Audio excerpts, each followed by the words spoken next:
Hello friends, SSC selection post phase 12 2024 के vocab के सभी क्वेश्चन का सलूशन लेकर के मैं आपके सामने एक बार फिर हाजिर हूं। जिसमें जैसा कि मैंने आपको प्रॉमिस किया था कि एसएससी सिलेक्शन पोस्ट फेज 2024 में जो अभी क्वेश्चंस पूछे गए हैं उसके सारे क्वेश्चंस मैं आपको टॉपिक वाइज 1 बाय 1 सॉल्व कराऊंगा। तो आज हमने सेलेक्ट किया है वोकैब का सेगमेंट, जिसमें हम लोग लेके चल रहे हैं क्या क्या है आज के सेगमेंट में। वन वर्ड सब्स्टिट्यूशन जितने भी पूछे गए हैं सिलेक्शन फेज 2024 में, इडियम एंड फ्रेजेज जो भी पूछे गए हैं, synonyms, antonyms, correctly spelled word और रॉन्गली स्पेल्ड वर्ड, तो ये सारे क्वेश्चन जितने वोकैब के हैं मैंने कोशिश की है कि सारा एक जगह समाहित करके एक साथ आपको दे दिया जाए, जिससे आपको ये भी पता चले कि जो अभी एसएससी का ट्रेंड चल रहा है 2024 का सबसे पहला एग्जाम है ये एसएससी का, तो एक आपको अंदाजा लगेगा कि क्या ट्रेंड है। और इसके बाद फिर हम लोग सीपीओ में भी जो क्वेश्चन पूछे गए या अभी सीएचएसएल का जो एग्जाम हो रहा है उसके जो क्वेश्चन पूछे जा रहे हैं वो सारे आपके साथ में 1 बाय 1 डिस्कस करूंगा। तो चलिए बिना समय को बर्बाद किए हुए हम लोग आज का सेशन स्टार्ट करते हैं और आते हैं सबसे पहले वन वर्ड सब्स्टिट्यूशन के क्वेश्चंस लेते हैं कि क्या क्वेश्चंस वन वर्ड सब्स्टिट्यूशन में सारे एग्जामों में मिला करके पूछे गए हैं। तो देखिए पहला क्वेश्चन लिखा हुआ है, the state or condition of not being in agreement accordance or in harmony. State या कंडीशन कोई ऐसी स्थिति जिसमें आप एग्रीमेंट नहीं है, अकॉर्डेंस नहीं है या हार्मनी में नहीं है, माने एक ऐसी स्थिति जब आपका किसी दूसरे के साथ तालमेल ना हो, उसके साथ समरसता आपकी ना हो, उसके साथ आपका अकॉर्डेंस माने सहमति न बने, तो ऐसी स्थिति में को आप क्या कहेंगे जब आपके विचार किसी दूसरे व्यक्ति के विचार से सहमत ना हो, तालमेल आपका ना बन पाए, आपकी समरसता न बन पाए, तो ऐसे को क्या कहा जाएगा। आंसर ये देखिए दिया हुआ है डिप्लोमेसी। डिप्लोमेसी आप जान ही रहे होंगे, डिप्लोमेसी माने कूटनीति, तो ये तो सेंस बनेगा नहीं, ये तो विदेश के सेंस में यूज होता है। लिक्विडिटी तरलता इकोनॉमी का वर्ड है, लिक्विडिटी का मतलब तरलता, कितनी चीजें से फ्लो हो रही है चीजें, इकोनॉमी का वर्ड है। कॉन्जेनियलिटी ये बड़ा एक अच्छा वर्ड है कॉन्जेनियलिटी, इसको मैं आपको थोड़ा डिस्क्राइब करूंगा। कॉन्जेनियल होता है कॉन्जेनियल टू समबडी या समथिंग, कॉन्जेनियल टू समबडी या समथिंग एक इंपॉर्टेंट वर्ड है। क्या सेंस देता है कॉन्जेनियल टू समबडी या समथिंग? ये किसी प्लेस, जॉब या पर्सन को लेकर के हो सकता है, कोई भी ऐसी जगह, कोई भी ऐसी नौकरी, कोई भी ऐसा व्यक्ति जो आपके अनुकूल हो, जिससे आपका संबंध बड़े मधुर हो, जो आपको बड़ा अच्छा लगता हो, ऐसी चीजें हम लोग कहते हैं कॉन्जेनियल, माने जी जो आपके लिए प्लीजेंट हो। तो इस तरीके से इसका जो मतलब निकल के आएगा वो निकल के आएगा प्लीजेंट, या फिर दूसरे सेंस में इसका मीनिंग हम लोग निकालेंगे सूटेबल। तो कोई चीज़ जो आपको सूट करती हो, कोई एटमॉस्फेयर है, कोई माहौल है जो आपको सूट करता है, या कोई आपके लिए प्लीजेंट है because it suits to your character, या आपके कैरेक्टर को, आपके चरित्र को सूट करता है। तो कोई भी ऐसी चीज जिसे मान लीजिए आपको पढ़ना बड़ा, या आपको खेलना बड़ा अच्छा लगता है, या आपको अपने मित्रों की संगति में रहना बड़ा अच्छा लगता है, या कोई काम जो आप करते हैं वो आपको बड़ा अच्छा लगता है, तो कोई भी चीज जो आपको सूट करती है, जिसमें आपका मन लगता है, वो आपके लिए कॉन्जेनियल हो जाएगी। क्लियर हो गया। प्लीजेंट और सुटेबल इसके सिनोनिम्स हो जाएंगे। कॉन्जेनियल का मतलब अगर हम देखें तो कॉन्जेनियल का मतलब क्या हो जाएगा, प्लीजेंट और सुटेबल। तो इस हिसाब से जो पूछा गया है उसका ये अपोजिट है। पूछा जा रहा है कि जिससे आपकी सहमति ना हो, जिसमें आपका तालमेल ना हो, जो आपके रुचि का विषय ना हो, तो वो क्या हो जाएगा, इनकॉन्ग्रुअस। कॉन्ग्रुअस का मतलब होता है जिससे हमारा तालमेल स्थापित होता है, और इनकॉन्ग्रुअस का मतलब जो हमारी स्थिति के हिसाब से बेमेल हो, जो हमसे मैच ना खाए, नॉट मैचिंग। ठीक है, कॉन्ग्रुअस का अपोजिट वर्ड है इनकॉन्ग्रुअस, जो हमारे विचारों से मैच ना करे, और क्वेश्चन भी वही है जो आपके विचारों से मैच नहीं कर रहा है। तो इस हिसाब से इसका आंसर हम लोग क्या ले लेंगे, इनकॉन्ग्रुअस, यानी ऐसी चीज जो हमारे विचारों से मैच नहीं खा रही है, जो हमारे स्वभाव से मैच नहीं खा रही है, वो इनकॉन्ग्रुअस होगी, और जो हमारे स्वभाव चीजों से मैच खाएगी वो क्या होगी, कॉन्जेनियल। क्लियर हो रहा पॉइंट ये? तो ये बेमेल, यही हमारा आंसर हो जाएगा। नेक्स्ट क्वेश्चन देखें क्या पूछा गया है। लिखा है someone who does not care about rules. ऐसा व्यक्ति जो नियम कानून की परवाह नहीं करता है, नियम कानून से उसको कोई मतलब नहीं है, क्या कहा जाएगा। आंसर में आइए, देखिए पहला आंसर क्या लिखा हुआ, वैम्पायर। आपने देखा होगा मूवी में ऐसे लोग जो लोगों का खून पीते हैं उसको हम वैम्पायर कहते हैं। तो वैम्पायर पिशाच आप कह सकते हैं, नर पिशाच। सब लोग इसको जान रहे होंगे। आगे आइए, इलेजिटिमेट। इलेजिटिमेट क्या सेंस देता है? इलेजिटिमेट का मतलब अनऑथराइज, इलीगल। इसका सरल शब्दों में सेंस निकल के आएगा अनऑथराइज्ड। जो चीज़ें अनऑथराइज्ड हैं, अवैध हैं, वो हमारी इलेजिटिमेट हो जाएंगी। टायरेंट, आप जान रहे होंगे, टायरनी अत्याचार होता है। टायरेंट का मतलब निरंकुश शासक या अत्याचारी शासक के लिए हम लोग टायरेंट वर्ड का यूज करते हैं, है कि नहीं? तो सरल शब्दों में टायरेंट का सिनोनिम्स क्या हो जाएगा? डिक्टेटर। ठीक, डिक्टेटर, ये इसका सिनोनिम्स हो गया। और नन कॉन्फॉर्मिस्ट। नन कॉन्फॉर्मिस्ट वही है जो नियम कानूनों को नहीं मान रहा है, जो नियम कानून के परवाह नहीं कर रहा है, उसको हम लोग क्या बोलेंगे? नन कॉन्फॉर्मिस्ट। तो जो क्वेश्चन दिया गया है उसका आंसर हमारा बी हो जाएगा। नेक्स्ट क्वेश्चन देखिए, अगला क्वेश्चन क्या लिखा हुआ है? Speech without prior preparation. कई बार ये क्वेश्चन पूछा गया, आपने पढ़ा होगा, तो आप देख रहे हैं कई क्वेश्चन रिपीटेड हैं। स्पीच विदाउट प्रियर प्रिपरेशन, ऐसी स्पीच जो बिना प्रिपरेशन के तैयार की गई है या दी जा रही है, तो ऐसी स्पीच को हम लोग क्या कहेंगे? तो देखिए, डिबेट माने बहस, सभी लोग जान रहे हैं। लेक्चर, किसी चीज पे लेक्चर देना, ये भी आप सब लोग जान रहे हैं। रैम्बलिंग क्या वर्ड, बड़ा अच्छा वर्ड है रैम्बलिंग, और एसएससी ने इसको कई बार पूछा है, कई बार ऑप्शन में दिया है, कई अलग अलग सेंस में हम इसको यूज करते हैं। तो रैम्बलिंग के कई सेंस है। रैम्बलिंग का एक मतलब होता है प्रलाप, माने using too much words, using too much words without consideration, बिना सोचे समझे बहुत ज्यादा बोलना। इसके अलावा अ लेजर वॉक,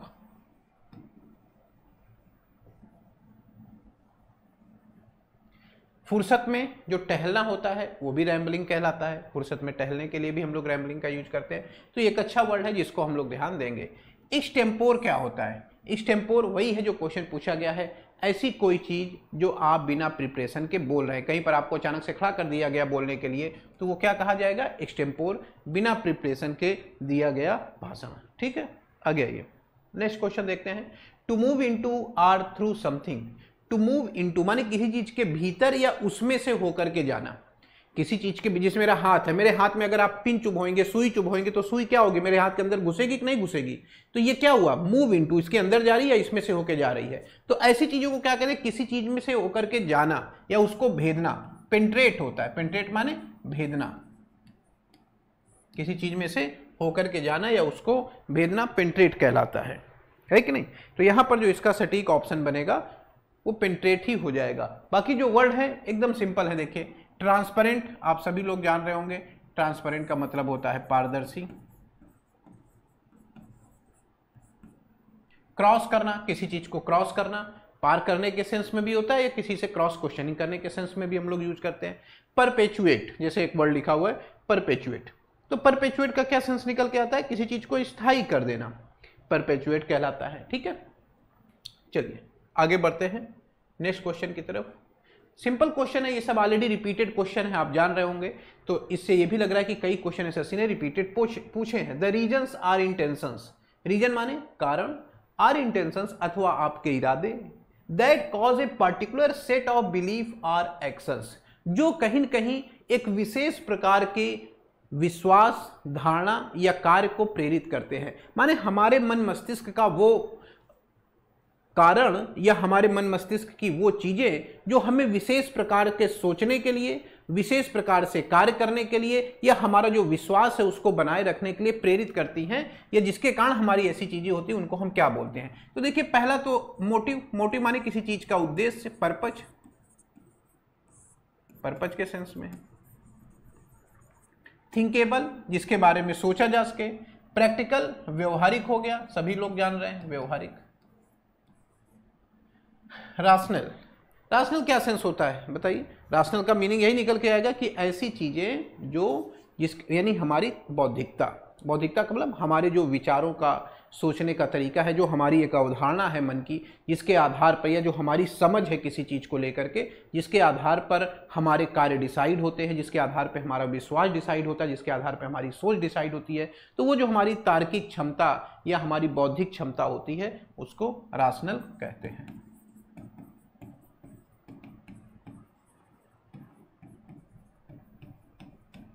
और यही आपका आंसर हो जाएगा राशन। ठीक है, आगे आइए नेक्स्ट क्वेश्चन देखते हैं। Miss Mary is a barbarous lady, और यहाँ पे बार्बरस को अंडरलाइन किया गया है और कहा गया है कि इसका एक वन वर्ड में क्या मतलब होगा। तो बार्बरस का मतलब हो जाएगा क्रूर टाइप का, असभ्य, कई सेंस में हम इसको यूज करते हैं। तो क्रूर या असभ्य के सेंस में देखें तो डल माने सुस्त हो गया, नीरस, मैच्योर्ड माने परिपक्व, आप जान ही रहे हैं, काम माने शांत, तो यहां पे यही एक शब्द बनेगा ब्रूटल, माने क्रूर, असभ्य, जंगली, इस टाइप के सेंस में हम लोग इसको यूज करते हैं।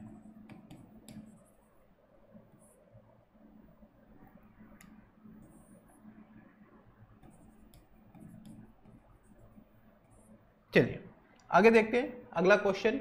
अ जजमेंट आर वर्डिक्ट, किसी चीज पर लिया गया एक निर्णय या verdict, that a person is not guilty of crime, कि कोई भी व्यक्ति नॉट गिल्टी ऑफ माने वो अपराधी नहीं है, क्राइम का, with which he has been charge, जिसके लिए उसके ऊपर आरोप लगाया गया है। मतलब किसी व्यक्ति के ऊपर अगर किसी अपराध का आरोप लगाया गया है और वो व्यक्ति ये पता चलता है कि उस आरोप का अपराधी नहीं है, तो उसको ये जो वर्डिक्ट दिया गया कि ये व्यक्ति दोषी नहीं है, ये जो निर्णय दिया गया कि ये व्यक्ति दोषी नहीं है किसी अपराध का, उसको हम क्या कहेंगे। तो देखिए पहला ऑप्शन है रिट, रिट माने याचिका, जान ही रहे हैं आप लोग, रिट और पिटीशन, यही आपका पिटीशन भी हो जाएगा, याचिका। एपिलेंट, अपील करने वाले को हम लोग एपिलेंट कहते हैं, तो यही शब्द बना एक्विट, एक्विट होता है, एक्विट वर्ब है, एक्विट somebody of something, माने किसी को आरोप से मुक्त करना।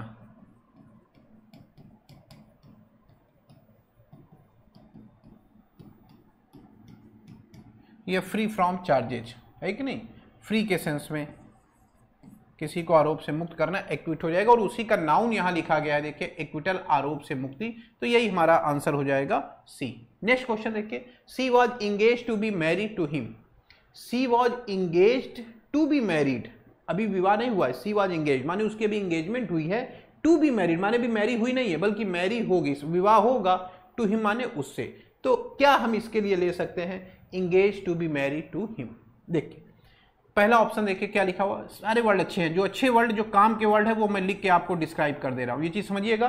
जो बहुत सिंपल वर्ड है, हल्के वर्ड हैं, उनको मैं छोड़ दे रहा हूँ, लेकिन जहाँ पे मुझे लग रहा है ये वर्ड ग्रामर के पॉइंट ऑफ व्यू से, वोकैब के पॉइंट ऑफ व्यू से या एग्जाम के पॉइंट ऑफ व्यू से इंपॉर्टेंस रखता है और कहीं कहीं पूछा जा सकता है, उसको मैं डिटेल में आपके साथ डिस्क्राइब करूंगा। ठीक है, तो ये चीज सोच समझ करके चलिएगा, उसी हिसाब से हम लोग ले सकते। लिखा हुआ Bairstow something on somebody, Bairstow something on somebody क्या सेंस देता है, बेस्टो का मतलब होता है गिव, देना, बेस्टो का मतलब है गिव, प्रदान करना या देना, लेकिन क्या प्रदान करना, समथिंग, समथिंग का मतलब क्या, क्या प्रदान करेंगे, कोई टाइटल, रेस्पेक्ट, तो किसी को कोई सम्मान या कोई पदवी दे रहे हैं, वो हम उसके लिए हम बेस्टो का यूज करते हैं। तो बेस्टो का मतलब कोई चीज प्रदान करना हुआ, क्या प्रदान करना, कोई आप कह सकते हैं टाइटल या सम्मान इत्यादि। ठीक है, अगला वर्ड देखें हम लोग क्या लिखा हुआ है, बीट्रोथ, बीट्रोथ का क्या सेंस निकल के आता है, जो बी आंसर हमारा लिखा हुआ है,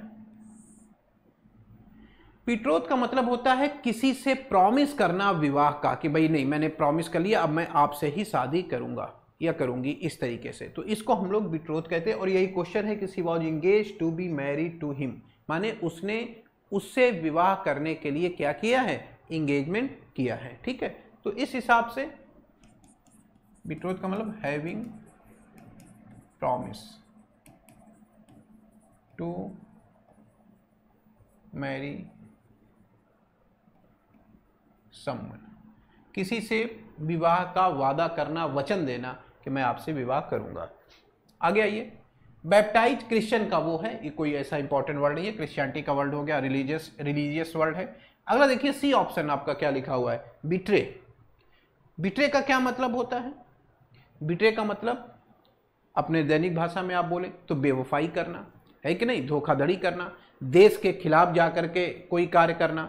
तो अपने देश की सूचना शत्रुओं को देना वो भी बिट्रे हो गया, या जहां पर विश्वास है, प्रेम है, वहां पर उसके विरुद्ध जाकर के काम करना वो भी बिट्रे हो गया। तो बिट्रे जो वर्ड है इसको हम दो सेंस में देखेंगे। बिट्रे एक कंट्री के सेंस में, to give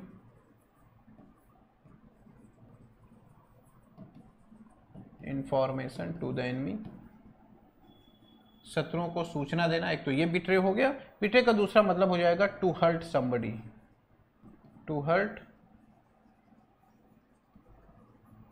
somebody who love या बिलीव इन यू। ऐसा व्यक्ति जो आपसे विश्वास करता है, जो आपसे प्रेम करता है, उसको हर्ट करना, तो बेवफाई करना भी बिट्रे हो गया। और शत्रु माने के देश के खिलाफ कोई साजिश करना, गद्दारी करना जिसको कह सकते हैं, गद्दारी करना भी हमारा बिट्रे हो जाएगा। तो बिट्रे को दो अलग अलग सेंस में लेते हैं। तो अब आप समझ गए होंगे कि जो क्वेश्चन पूछा गया है उसका बेहतर आंसर कौन सा हो जाएगा, बी ऑप्शन। ठीक है, चलिए, तो जितने भी देखें इंपॉर्टेंट वर्ड है मैं लिखता चल रहा हूँ, उसको आप भी अपना नोट कर लीजिएगा, अपना जो भी आपने नोटबुक बनाया होगा। बाकी जो सिंपल वर्ड्स हैं वो मैं छोड़ता चल रहा हूँ, या जो इंपॉर्टेंट नहीं है उसको छोड़ता चल रहा हूँ। आगे आइए, नेक्स्ट क्वेश्चन देखिए क्या लिखा हुआ है। A person who eat meat, ऐसा व्यक्ति जो मांस खाता है, बट नॉट सी फूड और फिश, लेकिन फिश नहीं खाता, मछली नहीं खाता और सी फूड नहीं खाता। अब समझिएगा, मांस तो खा रहा है लेकिन सी फूड और मछली माने जो सी फूड्स निकलते हैं, जो घेंगा इत्यादि जो सी से हमारे जानवर आते हैं, समुद्रों से निकलने वाली चीजों को सी फूड वाले वो चीजें नहीं खाता और मछली नहीं खाता है। तो ऐसे व्यक्ति को हम लोग क्या बोलते हैं? मीट तो खा रहा है, तो देखिए हर्बीवोरस वन हु, या हम इसको हिंदी में लिख दें शाकाहारी, है कि नहीं, one who eats vegetables. Carnivorous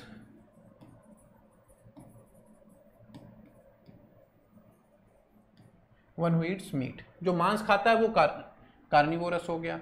जो वेजिटेबल, ओमनीवोरस सर्वाहारी, जो सब कुछ खाता है, मांस और ये सब कुछ खाता है। लेकिन क्वेश्चन है मीट खाता है लेकिन सी फूड और फिश नहीं खाता, उसको हम कार्निटेरियन बोलते हैं। कार्निटेरियन माने वो व्यक्ति जो मांसाहारी तो है लेकिन सी फूड और मछलियां नहीं खाता है, और जो सब कुछ जो मांसाहारी है और ऐसा कोई भेद नहीं करता वो कार्निवोरस होगा। तो ध्यान दीजिएगा, कार्निवोरस और कार्निटेरियन में डिफरेंस है। ठीक है, चलिए, हर्बीवोरस शाकाहारी हो गया, ओमनीवोरस सर्वाहारी हो गया, आप लोग जान रहे होंगे, सिंपल वर्ड है। तो इसका हमारा आंसर हो गया। 10th क्वेश्चन में आते हैं। अगला क्वेश्चन जो पूछा गया वन सब्स्टिट्यूशन का, लिखा है inscription on a person's grave, किसी व्यक्ति की कब्र के ऊपर जो लिखे हुए लेख हैं वो क्या कहे जाएंगे? आंसर में आते देखिए प्रोलॉग लिखा हुआ है। प्रोलॉग क्या है? देखिए, कोई बुक है, कोई फिल्म है, कोई प्ले है, तो किसी बुक, किसी फिल्म या किसी प्ले के जो स्टार्टिंग में बोला जा रहा है, शुरुआत में जो लिखा हुआ है वो होता है प्रोलॉग, और किसी बुक या किसी फिल्म या किसी प्ले के लास्ट में जो है वो है एपिलॉग। तो पहले तो ये दो वर्ड आप देख लीजिएगा, बुक, फिल्म या प्ले के शुरुआत में जो है वो प्रोलॉग हो गया, जो लास्ट में है वो एपिलॉग हो गया। ठीक है, प्रोलॉग और एपिलॉग ये दो वर्ड हो गए। फिर आते हैं सी आंसर। देखिए सी आंसर में क्या लिखा हुआ है? एपिस्टल। एपिस्टल का क्या मतलब होता है? ये जो वर्ड है ये एपिस्टल, इसका मीनिंग यही मैं लिख दे रहा हूं। एपिस्टल का मतलब होता है अ लॉन्ग सीरीज, किसी विषय पर आपने एक गंभीर पत्र किसी को लिख दिया, बेरोजगारी की समस्या, और उस पर आपने मोदी जी को एक पत्र लिख करके भेजा है। A long letter, a long letter on a subject, किसी विषय पर आपने एक लंबा पत्र लिख करके भेज दिया तो वो आपका क्या कहलाएगा? एपिस्टल कहलाएगा। फिर अगला वर्ड क्या है? मोनोग्राफ। मोनोग्राफ का मतलब किसी एक विषय पे लिखा गया शॉर्ट बुक, तो मोनोग्राफ का मतलब हो जाएगा a short book on a particular subject. ये हमारा मोनोग्राफ हो गया। तो देखिए प्रोलॉग का भी मीनिंग हम लोगों ने देख लिया, एपिस्टल का भी मीनिंग हम लोगों ने देख लिया, मोनोग्राफ का भी मीनिंग हम लोगों ने देख लिया। इसमें से कोई मीनिंग मैच नहीं कर रही है जो क्वेश्चन पूछा गया है, तो इस हिसाब से हमारा आंसर क्या होगा? एपिटाफ। एपिटाफ का मतलब कब्र के ऊपर लिखा हुआ लेख है कि नहीं, शिलालेख, ग्रेव, कब्र के ऊपर लिखा हुआ लेख।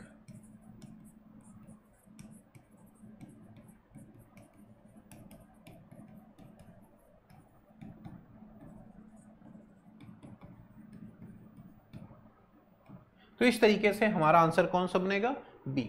आगे आते हैं, अगला क्वेश्चन देखते हैं। लिखा हुआ an extremely abnormal fear of confined space. एक कन्फाइंड स्पेस है और उससे जो भय होता है उसको हम लोग क्या कहेंगे, जो चारों तरफ से आप घिरे हुए हैं, वो डर या वो भय क्या कहा जाएगा। ठीक है, तो सबसे पहले देखिए क्या आंसर दिया है, एक्रोफोबिया। एक्रोफोबिया क्या होता है, मैं सारी मीनिंग डिस्कस करता हूं क्योंकि जहां पे इंपॉर्टेंट चीज है वहां नहीं छोड़ना है। एक्रोफोबिया, एक्रोफोबिया का मतलब होता है फियर ऑफ हाइट्स, ऊंचाई से लगने वाला जो भय है, ऊंचाई से लगने वाला जो भय है वो हमारा एक्रोफोबिया कहलाएगा। ठीक है, बी आंसर देखिए, सिलेनोफोबिया। सिलेनोफोबिया क्या होता है, ये देखिए, ये selenophobia fear of moon, fear of moon, चंद्रमा से लगने वाला जो डर है वो सिलेनोफोबिया हो गया। क्लास्ट्रोफोबिया क्या होता है, क्लास्ट्रो का मतलब ही होता है बंद, तो क्लास्ट्रोफोबिया माने बंद जगह से लगने वाला भय, यानी जो क्वेश्चन पूछा गया है उसका आंसर हमारा सी हो जाएगा, क्लास्ट्रोफोबिया, बंद जगह से लगने वाला भय। कन्फाइन का मतलब क्लोज्ड, बंद। और अगला वर्ड देखिए ग्लासोफोबिया, ये भी बड़ा इंपॉर्टेंट वर्ड है। ग्लासोफोबिया किसको कहते हैं, ग्लासोफोबिया फियर ऑफ पब्लिक स्पीकिंग।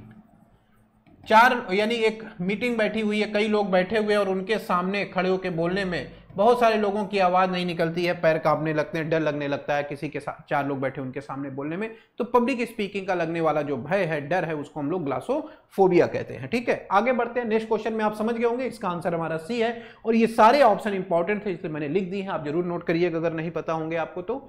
अगला क्वेश्चन देखते हैं, टू फ्राइटन और थ्रेटन समवन, किसी व्यक्ति को डराना और धमकाना, कायदे से लैंग्वेज समझिएगा, किसी व्यक्ति को डराना और धमकाना यूजुअली विशेष तौर पर इन ऑर्डर टू के उद्देश्य से, परसुएड द पर्सन, उस व्यक्ति को राजी करने के उद्देश्य से, टू डू समथिंग, किसी ऐसे काम को करने के लिए, he or she does not wish to do, जिसको वह करना नहीं चाहता है। माने कोई व्यक्ति अगर कोई काम करना नहीं चाहता है तो उसको जबरदस्ती डराना और धमकाना उस काम को करने के लिए, तो ये क्या कहा जाता है। यानी कोई व्यक्ति अगर कोई काम नहीं करना चाह रहे फिर भी हम उसके ऊपर जोर दे रहे हैं, उसको डरा धमका रहे हैं, तो क्या कहा जाएगा।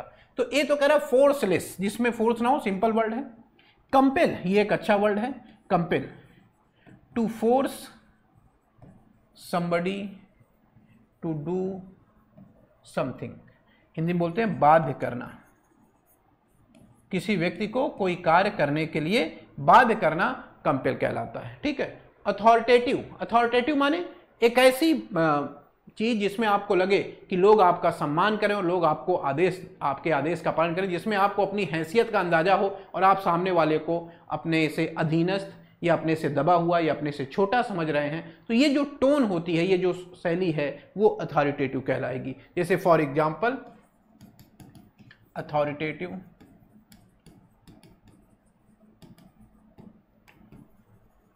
टोन ऑफ वॉइस, मतलब हम अथॉरिटेटिव टोन में कुछ बोले, नौकर हमने कहा चलो भाई भागो यहां से निकलो, या मैंने कहा जाओ ये सब सफाई करो, तो ये जो टोन है हमारी अथॉरिटेटिव टोन है। आगे आइए, इंटिमिडेट, इंटिमिडेट का मतलब यही है जो पूछा गया, फ्राइटन और थ्रेटन समवन, किसी व्यक्ति को डराना या धमकाना किसी काम को करने के लिए जिसको वो करना नहीं चाहता है।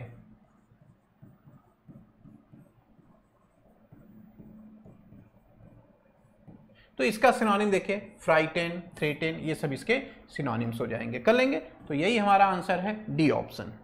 आगे आइए, नेक्स्ट क्वेश्चन देखते हैं, that which can not be satisfied, जिसको कि संतुष्ट न किया जा सके, कौन सी ऐसी चीज है जिसको हम संतुष्ट नहीं कर सकते हैं। तो पहला ऑप्शन देखिए, बड़ा अच्छा वर्ड लिखा हुआ है, ड्रास्टिक। इसका एग्जाम्पल मैं लिख रहा हूं तो आप ज्यादा सही समझ पाएंगे, ड्रास्टिक चेंज या मेजर्स। ड्रास्टिक चेंज का मतलब काफी बड़ा बदलाव, चेंज तो चेंज हुआ लेकिन जब बदलाव बहुत ज्यादा दिखाई दे आपको, आप किसी शहर में घुसे और आपको शहर पहचान में ही नहीं आ रहा, सड़कें चौड़ी हो गई हैं, हर चौराहा नया बन गया है, किनारे सड़कों के किनारे तो बीच में उसमें डिवाइडर बन चुके हैं, बीच बीच में वहाँ पेड़ पौधे लगे हुए हैं या छोटे छोटे पौधे लगाए गए हैं, सजावट का काम काफ़ी किया गया है, आप पहचान नहीं पा रहे, आपको लग रहा है कि अरे ये तो वही शहर है जिसको मैं छोड़ गया था, पतली गलियां थी, कोई चौराहा सही नहीं था, साफ सफाई नहीं थी, अब तो ये काफ़ी चेंज हो गया है। तो ये जो बदलाव आपने देखा काफ़ी ज़्यादा था, that is called drastic change. और इसी तरीके के उपाय जो हम अपनाते हैं वो ड्रास्टिक मेजर्स कहा जाता है। अब आप आगे देखते हैं, अगला वर्ड हमारा नेक्स्ट क्या लिखा हुआ है, प्रिकली। प्रिकली, देखिए लास्ट में वाई लगा हुआ है, तो इससे समझ में आ रहा है कि ये कैसा वर्ड है, ये कहीं न कहीं आपका काम कर रहा है। तो किस सेंस में हम लोग प्रिकली को यूज करते हैं, जिसमें प्रिकल्स हों, कांटे हों, वो प्रिकली कहा जाएगा। कवरिंग विथ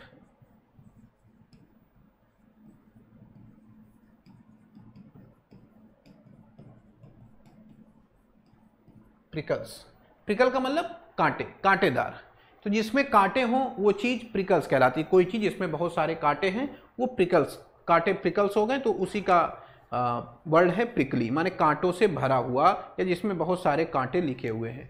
और इसी तरीके से जब हम इसको किसी व्यक्ति के लिए यूज करते हैं तो इसका दूसरा सेंस निकल के आता है टची।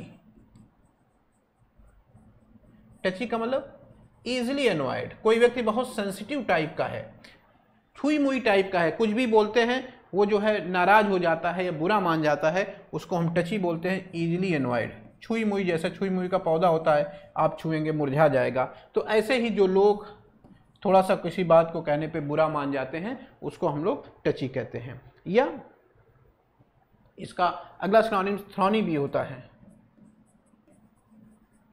थ्रॉनी, थ्रॉनी का मतलब नॉटी, मतलब डिफिकल्ट इशू, कठिन मुद्दा, मतलब डिफिकल्ट,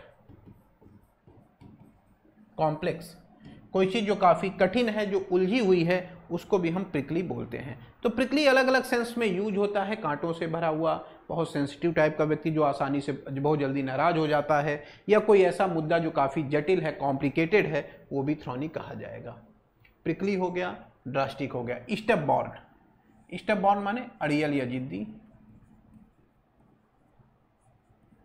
जिस बात को कह दे उसी बात पे अड़ा रहे, अपनी बात से झुक नहीं रहा है, तो ऐसे व्यक्ति को आप स्टेप बॉर्न बोलते हैं। और इनसैटिएबल, इनसैटिएबल माने जिसको संतुष्ट न किया जा सके, जिसको पूरा, माने एक ऐसी चाह, जैसे मान लीजिए धन की चाह, पैसे की चाह, तो पैसे की चाह जनरली लोगों के अंदर इनसैटिएबल हो जाएगी, मतलब आप कितना भी पैसा कमा रहे मन नहीं भरता, सोचते हैं और इनकम आए। जैसे आप इंग्लिश में वोकैब तैयार कर रहे हैं, तो वोकैब के लिए आपकी चाह कैसी होनी चाहिए, इनसैटिएबल। इसका मतलब ये नहीं कि 2 वर्ड आज तैयार कर लिए मैंने बहुत हो गया, नहीं, जितना ज्यादा वोकैब सीख सकेंगे उतना ही हमारे लिए इंग्लिश में बेहतर रहेगा। तो कोई ऐसी चाह जो कभी भी भरे ना, जो प्यास कभी बुझे ना, उसको हम क्या बोलते हैं, इनसैटिएबल। ठीक है, यही आंसर हो जाएगा। Next question, hard but liable to be easily broken, है तो कठोर है, यानी लचीला नहीं है, लेकिन बहुत जल्दी टूट जाता है, तो इसको बोलते हैं भंगुर हिंदी में। इसका मतलब जो चीज देखने में तो यानी कि ठोस है, लेकिन जैसे तोड़ेंगे उसको तुरंत टूट जाएगी, मजबूती उसके अंदर नहीं है, स्ट्रांगनेस नहीं है उसके अंदर, तो ऐसी चीजों को क्या बोलते हैं, ब्रिटल, माने भंगुर, आसानी से टूट जाने वाला, और यही आंसर हो जाएगा। बाकी जो वर्ड देखें, फ्रेगमेंट्री, जो कई टुकड़ों से, फ्रेगमेंट से मिलकर के बना हुआ है, फ्रेगमेंट्री। स्टैग्नेंट, ये एक अच्छा वर्ड है। स्टैग्नेंट का मतलब स्टैटिक, मतलब क्या सेंस देगा, इसका एग्जांपल देखें स्टैग्नेंट का, जैसे स्टैग्नेंट वाटर, रुका हुआ पानी। तो जो चीज रुका हुआ है, जो चीज ठहरा हुआ है, जो चीज आगे नहीं बढ़ रहा है, उसको हम लोग क्या बोलेंगे, स्टैग्नेंट। और रूडिमेंट, रूडिमेंट का क्या मतलब होता है, रूडिमेंट का मतलब होता है बेसिक और प्राइमरी, एकदम शुरुआती दौर का जो चीज है, जो जिसमें बहुत ज्यादा डेवलपमेंट नहीं हुआ है, अनडेवलप्ड है, अभी बेसिक लेवल का है, प्राइमरी लेवल का है, उसको हम लोग रूडिमेंट्री कहते हैं। जैसे आप गए किसी जगह, कुछ सीखना है तो पहले बेसिक सीखते हैं, जैसे इसका एग्जाम्पल हो जाएगा रूडिमेंट्री ट्रेनिंग। ये रूडिमेंट्री नॉलेज, किसी चीज का बेसिक नॉलेज या ट्रेनिंग। तो मेरे ख्याल से आप सारे वर्ड्स समझ गए होंगे, जो इंपॉर्टेंट वर्ड्स थे मैंने डिस्कस किया आपके साथ, और इसका मीनिंग निकल के आ रहा है ब्रिटल। और यहीं से 1 वर्ड हमारे खत्म हो जाते हैं। टोटल सिलेक्शन पोस्ट में जितने भी पेपर हुए हैं, सारे पेपर को मिला करके कुल 14 वन वर्ड सब्स्टिट्यूशन पूछे गए थे जो हमने फिनिश कर लिए हैं। अब आते हैं ईडियम एंड फ्रेजेज वाले सेगमेंट में। एक बात मैं और आपको बता दूं, आप लोग सोच रहे होंगे कि ये जो मैं डिस्कस कर रहा हूं क्या ये पीडीएफ फॉर्मेट में मिल सकता है ताकि आप उसका प्रिंट निकाल लें? तो बिल्कुल मिल सकता है। कहां मिलेगा? हमारे टेलीग्राम चैनल में, लिंक नीचे दिया गया है, वहां से आप टेलीग्राम ज्वाइन करेंगे तो वो पीडीएफ फॉर्म ये तो आपको मिलेगा ही पीपीटी, इसके साथ साथ पीडीएफ भी मैं शेयर कर दूंगा ताकि आप चाहें तो उसका प्रिंट आउट निकाल करके रख लें। ठीक है, चलिए देखते हैं आगे। Idiom and phrases, mostly idiom and phrases repeated पूछे गए हैं। जैसे है a snake in the grass, घास में एक सांप। इसका मतलब एक घास में अगर सांप है तो आपको दिखाई नहीं पड़ेगा और कब वो आपको डसले आपको अंदाजा नहीं लगेगा। तो a snake in the grass का मतलब क्या होता है? एक छिपा हुआ शत्रु, एक ऐसी चीज जिसको हम देख नहीं पा रहे हैं, जो हमारे लिए निगेटिव है परंतु हम उसको देख नहीं पा रहे हैं। तो वही आंसर हो जाएगा, देखिए ए, अ सेक्रेट आर हिडन एनिमी, छिपा हुआ शत्रु, एक ऐसा दुश्मन, एक ऐसी निगेटिव चीज जो हमारे सामने है लेकिन छिपी हुई है और हम उसको समझ नहीं पा रहे हैं। नेक्स्ट देखते हैं अगला क्वेश्चन इडियम एंड फ्रेजेस से related. The construction of the office, office का जो निर्माण है ऑफिस बिल्डिंग का, of the company was taking place, माने वो हो रहा है, चल रहा है, in leaps and bound. Leaps and bound, leap माने छलांग और बाउंड्स माने कूद। तो छलांग मारते हुए, कूद मारते हुए चलना। तो आप ही देखिए नॉर्मल चल रहे हैं और उछलते कूदते हुए चल रहे हैं, तो जाहिर सी बात है छलांग लगाते हुए चीते की तरह, कंगारू की तरह उछलते हुए अगर जाएंगे तो आपकी स्पीड बहुत बढ़ जाएगी, बहुत तेजी से आगे बढ़ेंगे। तो वही लीप्स एंड बाउंड का मतलब होता है दिन दूना रात चौगनी करना, यानी प्रोग्रेसिंग वेरी क्विकली, बहुत तेजी से आगे बढ़ना या बहुत तेजी से डेवलप करना। अगला क्वेश्चन लिखा हुआ है all Greek to me. All Greek to me का मतलब क्या हुआ? जैसे हम लोग हैं, मान लीजिए हिंदी भाषी आप हैं और आपके सामने कोई तमिल भाषा में बात करने लगे, भले बड़ी अच्छी बातें बताए लेकिन वो आपको समझ में नहीं आएगा, तो हम लोग कहेंगे ऑल तमिल टू मी, यानी भाषा मुझे समझ में नहीं आ रही है। उसी तरीके से जो लोग अंग्रेजी जान रहे थे उनके सामने ग्रीस भाषा बोलने लगा कोई, उनको समझ में नहीं आ रहा था कि ये क्या कह रहा है, तो उनका ऑल ग्रीक टू मी, माने ये मुझे बिल्कुल भी समझ में नहीं आ रही है। तो क्या सेंस निकल के आएगा? Something that is not understandable, कोई ऐसी चीज जो हमें समझ में नहीं आ रही है वो हमारे लिए क्या हो जाएगी? ग्रीक भाषा की तरह हो जाएगी। नेक्स्ट क्वेश्चन देखते हैं, ईट लाइक अ बर्ड, चिड़िया की तरह खाना। चिड़िया को कभी खाते हुए देखिए, कैसे खाएगी? चुन चुन करके खाती है। चिड़िया चूकती है, मतलब ये नहीं कि पूरा भरने लगेगी, पूरा चुन चुन करके खाती है। तो चुन चुन करके अगर आप खा रहे हैं, बड़े खाने में सिलेक्टिव हैं, सिलेक्टिव ईटिंग, तो ये आपका ईट लाइक ए बर्ड होगा। लेकिन इसी का अपोजिट एक इडियम्स है, ईट लाइक ए हॉर्स, घोड़े की तरह खाना। अब घोड़ा कैसे खाता है? कभी खाते हुए देखे? बहुत ज्यादा खाता है, तो ईटिंग टू मच।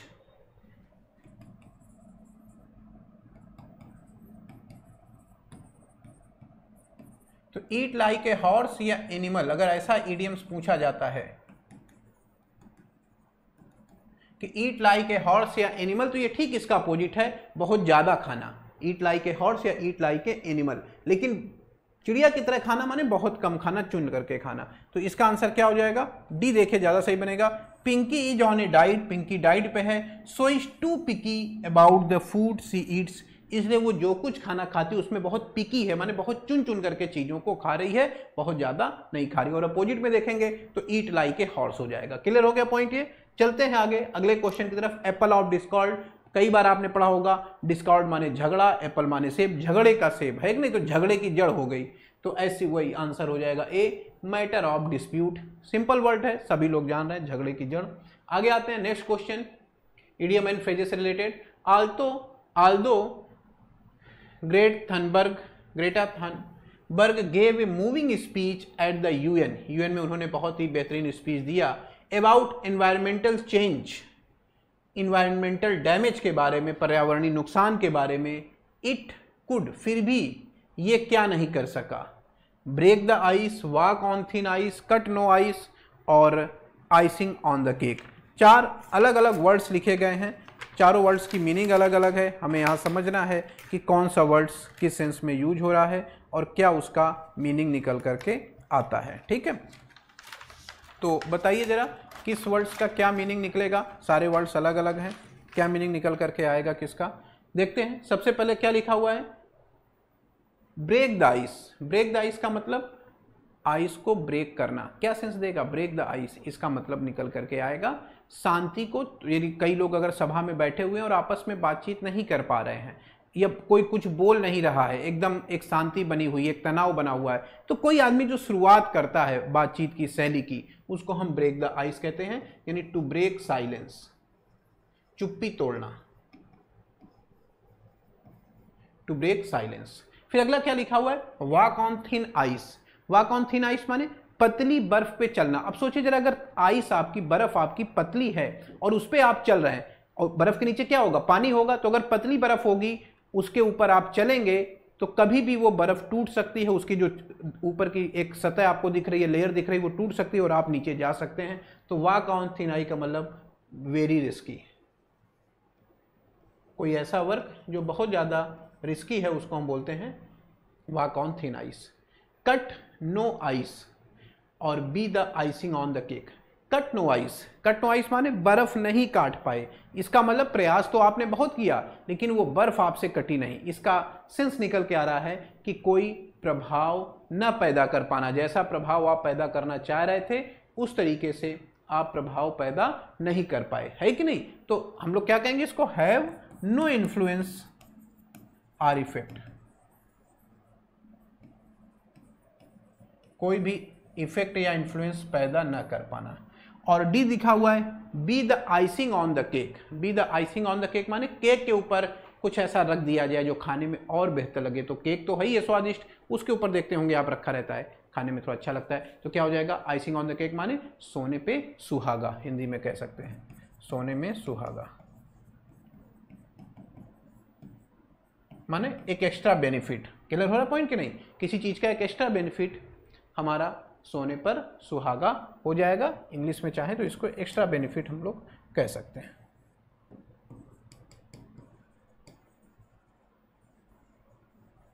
माने जो लाभ तो था वो है ही है, लेकिन उसके अलावा भी हमको कुछ लाभ मिल गया। तो इस हिसाब से क्वेश्चन में आइए देखिए क्या कह रहा है कि आल्दो ग्रेटा थनबर्ग ने काफी बेहतरीन भाषण दिया पर्यावरणीय नुकसान को लेकर के यूएन में, यद्यपि उन्होंने बहुत बढ़िया भाषण दिया फिर भी वो कोई भी प्रभाव उत्पन्न नहीं कर पाया। It could cut no ice, क्योंकि आल्दो से जुड़ा हुआ है तो आल्दो से हम जानते हैं कि दो विरोधाभासी सेंटेंस जोड़े जाते हैं। दो ऐसे सेंटेंस को हम आल्दो से जोड़ते हैं जो सेंस में एक दूसरे के अपोजिट होते हैं, और यहाँ पे ये अपोजिट सेंस हमें लेना है कि उन्होंने स्पीच तो बहुत शानदार दी लेकिन उसका इम्पैक्ट या उसका इन्फ्लुएंस उतना अच्छा नहीं हो पाया। ठीक है, चलते हैं आगे की तरफ। नेक्स्ट क्वेश्चन देखते हैं। लिखा हुआ है Shah called Saeed a hard nut to crack. Hard nut to crack का मतलब क्या हुआ, कोई ऐसी चीज जो काफी कठिन है जिसको तोड़ना उतना आसान नहीं है। यानी जो काम, भाई नट माने अखरोट हो गया, अभी आपको कहा जाए कि अखरोट दांत से तोड़िए तो नहीं तोड़ पाएंगे ना, यानी एक डिफिकल्ट टास्क है, कठिन कार्य है।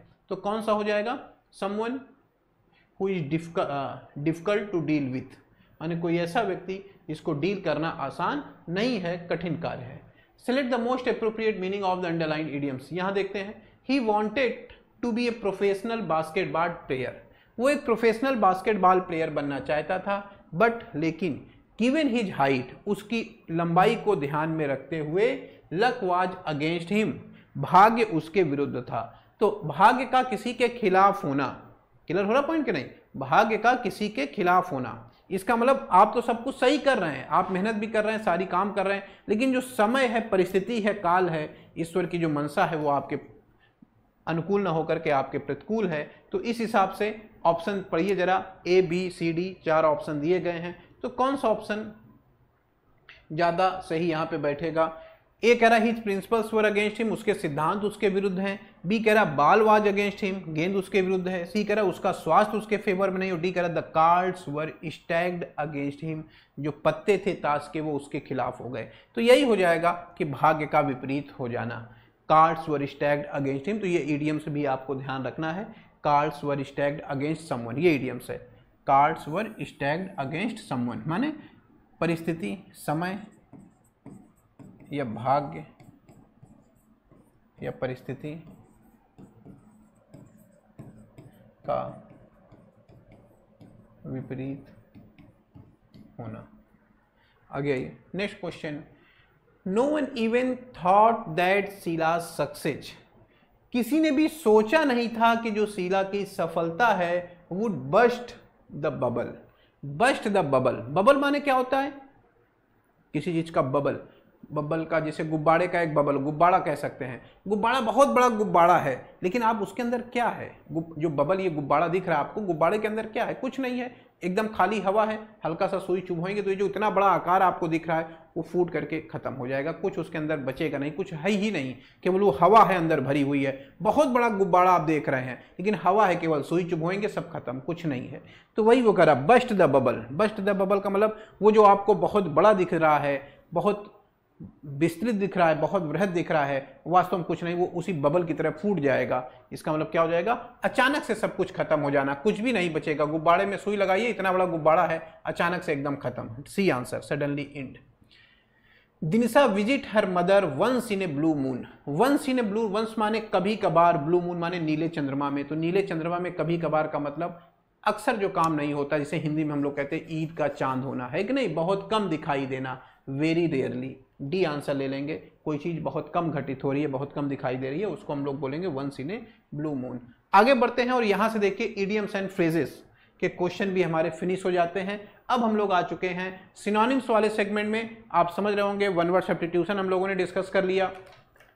वन वर्ड सब्स्टिट्यूशन को डिस्कस करने के बाद इडियम एंड फ्रेजेस हम लोगों ने डिस्कस कर लिया। अब हम लोग आगे आ चुके हैं सिनोनिम्स वाले सेगमेंट में। क्लियर हो गया ये पॉइंट। और इसके बाद एंटोनिम्स, फिर करेक्टली और रॉन्गली स्पेल्ड वर्ड। ठीक है, चलिए देखते हैं 25। पहला वर्ड्स क्या लिखा हुआ है, करेजियस। करेजियस का क्या सेंस निकल के आता है, करेजियस माने साहसी। बहुत सिंपल क्वेश्चन है, अब इसमें क्या मैं बहुत ज्यादा डिस्कस करूं आपके साथ, आप सभी लोग जान रहे होंगे, आपकी भी बेइज्जती हो जाएगी अगर ऐसे वर्ड्स में डिस्कस करने लगूं, लेकिन तब भी थोड़ा सा बता देता हूं। करेजियस माने साहसी यानी ब्रेव, है कि नहीं, बहादुर। कावर्डी इसका अपोजिट वर्ड है, कायर। टिमिड माने डरपोक, ये भी इसका अपोजिट वर्ड है। फियरफुल, डरा हुआ, ये भी अपोजिट वर्ड है। तो कहीं न कहीं ये तीनों एक दूसरे के सिनोनिम्स हैं, कावर्डी, टिमिड, फियरफुल। लेकिन करेजियस का सिनोनिम, साहसी का सिनोनिम्स क्या हो जाएगा, गश्ती। गश्ती माने क्या होता है, बहादुर, है कि नहीं, सिंपल वर्ड्स है, सारे जान रहे हैं। चलिए आगे आइए, next question, jargon.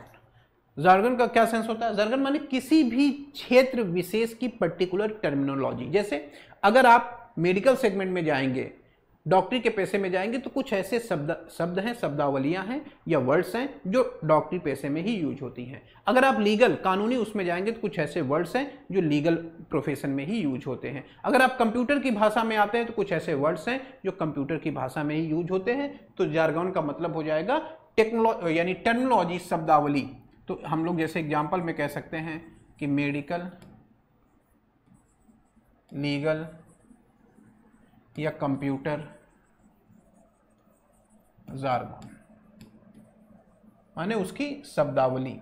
Words that use in a particular subject, है कि नहीं, words use by a particular group of people, एक विशेष प्रकार के लोगों के द्वारा ही जिन शब्दों का यूज किया जा रहा है।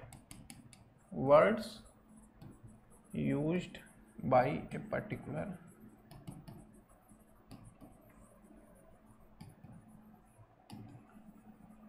एक विशेष क्षेत्र के लोगों के द्वारा ही किसी शब्द का प्रयोग किया जा रहा है, तो ये क्या हो जाएगा, टर्मिनोलॉजी, शब्दावली। यही आंसर है। ये इसका एग्जांपल मैंने लिख दिया आपके सामने। बाकी सारे वर्ड सिंपल हैं, कोई बताने की आवश्यकता नहीं है। नेक्स्ट क्वेश्चन चलते हैं, स्टनिंग। स्टनिंग माने बहुत ही बेहतरीन, बहुत ही भव्य, शानदार, अच्छा। और आंसर में आइए, अगली इसका अपोजिट हो जाएगा, ये तो अपोजिट वर्ड है। प्लेन फीचर्स होता है, प्लेन फीचर्स माने कोई खास विशेषता नहीं है, सिंपल विशेषता है। तो कहीं न कहीं ये भी इसका अपोजिट है, जो प्लेन वर्ड है कि नहीं। जैसे प्लेन फीचर्स माने साधारण विशेषता है।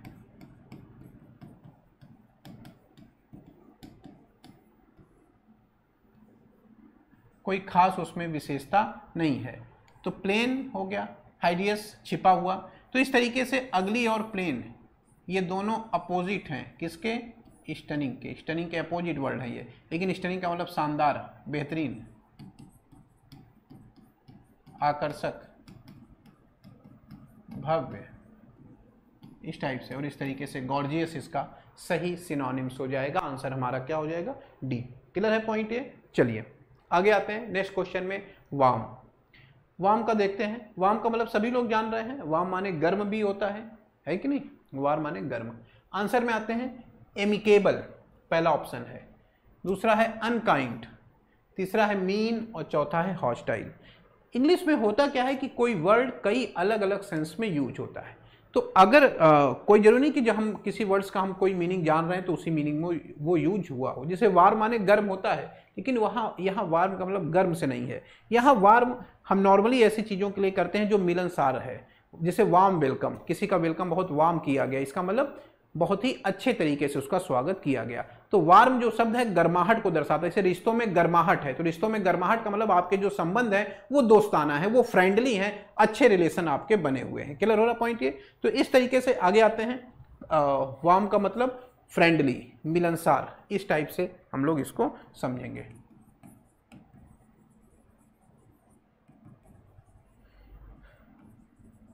जनरस, ये सब इसके सिनोनिम्स हो जाएंगे। उस तरीके से एमिकेबल, मिलनसार, ये इसका सिनोनिम्स बनेगा, A answer. Mean, hostile, unkind. Mean माने, अब मीन का क्या सेंस निकल के आएगा? मीन माने जो विचारों में बहुत संकुचित है, विचारों में उदार नहीं है, मित्रवत जिसके विचार नहीं है, बहुत ही संकुचित प्रकार का है, वो मीन हो जाएगा। होस्टाइल, शत्रुता भरा हुआ। अनकाइंड, जो दयालु नहीं है। तो कहीं न कहीं अनकाइंड, होस्टाइल और मीन, ये तीनों वर्ड सिनोनिम्स हैं एक दूसरे के, है कि नहीं?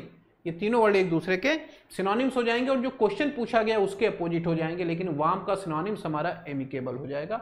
आगे आते हैं, अगला वर्ड देखते हैं, कंसाइज। कंसाइज माने संक्षिप्त में, संक्षेप में, और संक्षेप में आएंगे तो देखिए ब्रीफ, ब्रीफ माने संक्षिप्त या संक्षेप हो जाएगा, कंसाइज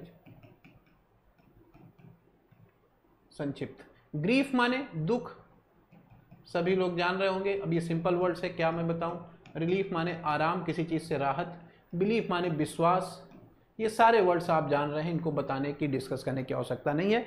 आप देख रहे होंगे सिनोनिम्स में वर्ड बहुत डिफिकल्ट नहीं, एकदम जनरल लेवल के कॉमन लैंग्वेज हमारी पूछी गई। अगर आप न्यूज़पेपर या नॉर्मल चीजें आप पढ़ रहे हैं, दैनिक जीवन की शब्दावलियां हैं, कोई टेक्निकल वर्ड्स नहीं पूछा गया अभी तक। फ्रिस्की क्या होता है भाई? फ्रिस्की, फ्रिस्की का क्या मतलब? जैसे आप देखेंगे कुत्ता है, कुत्ते का छोटा सा बच्चा है और वो अचानक से उछलता कूदता हुआ आया आपके साथ, एकदम खेलने लग गया, तो ये वो कुत्ते का बच्चा कैसा हो गया? फ्रिस्की हो गया। मतलब जो प्लेफुल है, जो एनर्जेटिक है और खेलना चाह रहा है, उसके माइंड में खेलने की जो इच्छा है, ऐसी चीजों को हम लोग फ्रिस्की कहते हैं, है कि नहीं? क्लियर हो गया? तो फ्रिस्की का क्या मतलब हुआ? Full of energy, full of energy, ऊर्जा से भरा हुआ, या हम दूसरे शब्दों में कहें वांटिंग टू प्ले। ये ऊर्जा किस लिए है? कुछ भी कहीं विस्फोट करने के लिए नहीं कि उसके अंदर बहुत उत्साह है और वो जाके अब कहीं बम फोड़ने वाला है, नहीं। वांटिंग टू प्ले, खेलना चाह रहा है, तो जो खेलने के लिए बहुत उतावला है, उत्साह, खेल कूद कर, ऐसे छोटे बच्चे कुत्ते के होते हैं, मैंने आपको बताया, वो हमारा फ्रिस्की हो गया। तो इस हिसाब से आंसर सी देखिए, प्लेफुल, प्लेफुल इसका सटीक सिनोनिम्स हो जाएगा। लेकिन कुछ और वर्ड्स बड़े अच्छे हैं, जैसे ए वर्ड है यहाँ पे, ट्रांजिएंट।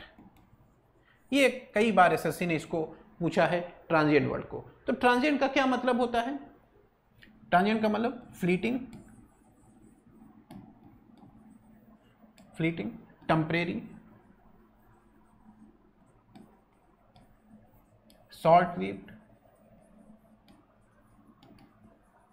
एफिमेरल,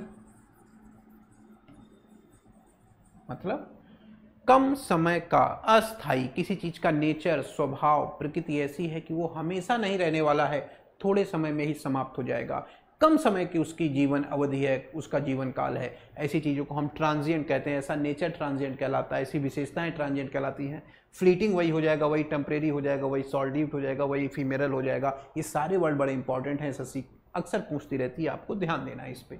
चलिए मेमोरेबल, अब क्या मैं बताऊँ? मेमोरेबल आप जान ही रहे हैं, मेमोरेबल माने यादगार। और जो नेक्स्ट वर्ड है हमारा लूज, लूज माने ढीला, ये भी वर्ड आप लोग जान रहे हैं। लूज माने नाउन भी है, वर्ब भी है, एडजेक्टिव की तरह भी यूज होता है। लूज ढीला करना, वर्ब की तरह अगर मैं मीनिंग बता दूं। मेमोरेबल यादगार, है कि नहीं? चलिए आगे आइए, नेक्स्ट क्वेश्चन देखें। सेक्लूजन, सेक्लूजन नाउन है। सेक्लूजन का क्या मतलब हुआ? जब आप लोगों से मिलना जुलना कम कर दें, अपने आप को अलग कर लें, लोगों से कांटेक्ट आपने बहुत कम कर दिया है, तो ये स्थिति, ये अवस्था आपकी सेक्लूजन की अवस्था कहलाएगी। क्लियर हो गया पॉइंट ये? तो क्या हम कह सकते हैं? Having little contact with people, ये हमारा सेक्लूजन हो गया, एकांतवास करने लगे, having little contact with people, लोगों के साथ बहुत कम संपर्क रखना, एकांतवास करना, ये स्थिति आपकी कहीं न कहीं किसको दर्शा रही है, सेक्लूजन को दर्शा रही है। और आंसर में आए बड़े सिंपल वर्ड्स हैं, टैक्टिक्स, तरीके, तकनीक, किस तरीके से कोई काम करना उसकी टैक्टिक्स हो गई। रेडीनेस, तैयार कितने हैं आप, तैयारी। इन्वॉल्वमेंट, कितना किस चीज़ में शामिल हैं, ये इन्वॉल्वमेंट हो गया। तो सॉलिट्यूड, सॉलिट्यूड माने यही होता है एकांतवास, एकांत तो की अवस्था, तो यही इसका सिनोनिम्स हो जाएगा। आंसर हमारा क्या होगा, सी। चलते हैं अगले क्वेश्चन में। अगला क्वेश्चन क्या लिखा हुआ है देखिए, ये वर्ड ठीक है, इसके पहले वाला फ्रिस्की भी ठीक था, सेक्लूजन भी ठीक वर्ड था।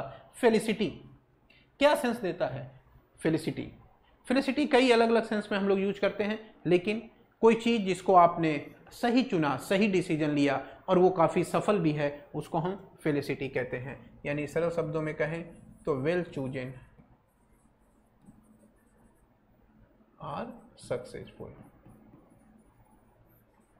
ये हमारा फेलिसिटी हो जाएगा, वेल चूजन और सक्सेसफुल, जो सही तरीके से जिसका चुनाव किया गया है और जो सफल है। और आंसर में आए फंक्शन, फंक्शन आप जान ही रहे हैं, फंक्शन का मतलब बताने की जरूरत नहीं है।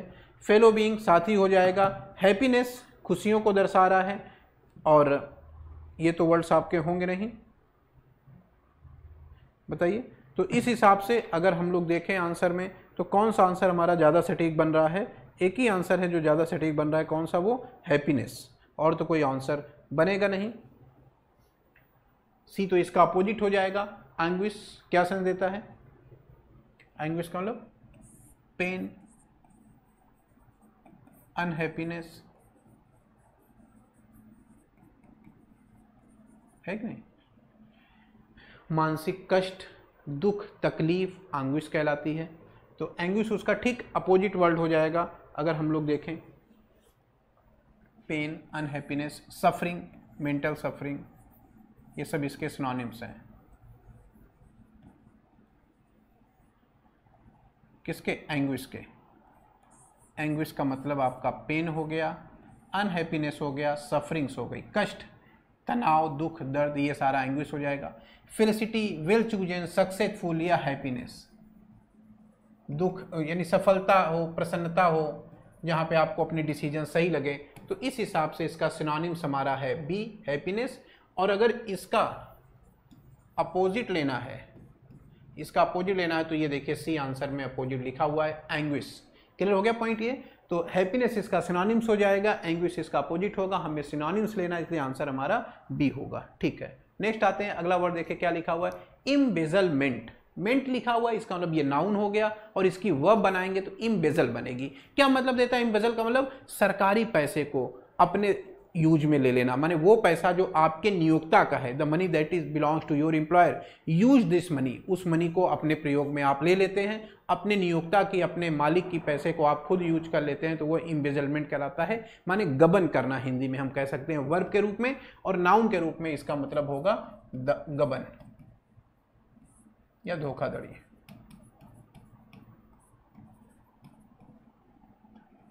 या दुर्विनियोग। अब हिंदी बड़ी टेक्निकल कई बार हो जाती है, तो इतनी क्लिष्ट हिंदी में भी हम लोग नहीं जाते, नॉर्मल समझ गए, पैसे को हेरफेर करना, अपने फायदे में यूज करना।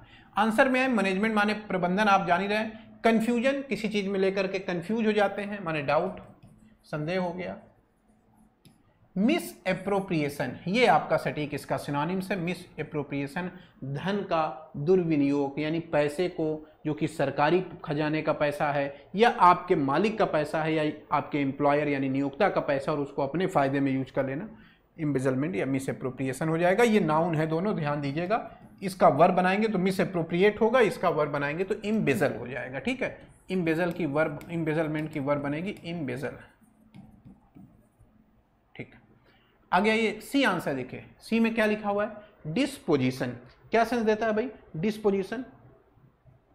डिस्पोजिशन का मतलब किसी भी व्यक्ति की नेचुरल क्वालिटी, आपके अंदर की जो नेचुरल क्वालिटी है, जो आपका टेम्परामेंट है, वो आपका डिस्पोजिशन हो जाएगा। तो इस वर्ड्स को मैं लिख दे रहा हूं, ये अच्छा वर्ड है, इसका एक सेंस होगा temperament,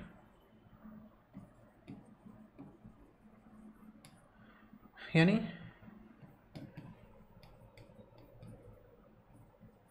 the natural quality of somebody's character, किसी के चरित्र की जो नेचुरल क्वालिटी है वो हमारा क्या कहलाता है, डिस्पोजिशन, ठीक है, या तो उसका वही टेम्परामेंट हो जाएगा, या आप दूसरे शब्दों में टेंडेंसी कह सकते हैं, प्रवृत्ति, टेंडेंसी, ये दो शब्द इसके सिनोनिम्स हो जाएंगे डिस्पोजिशन के, tendency to behave in a particular way.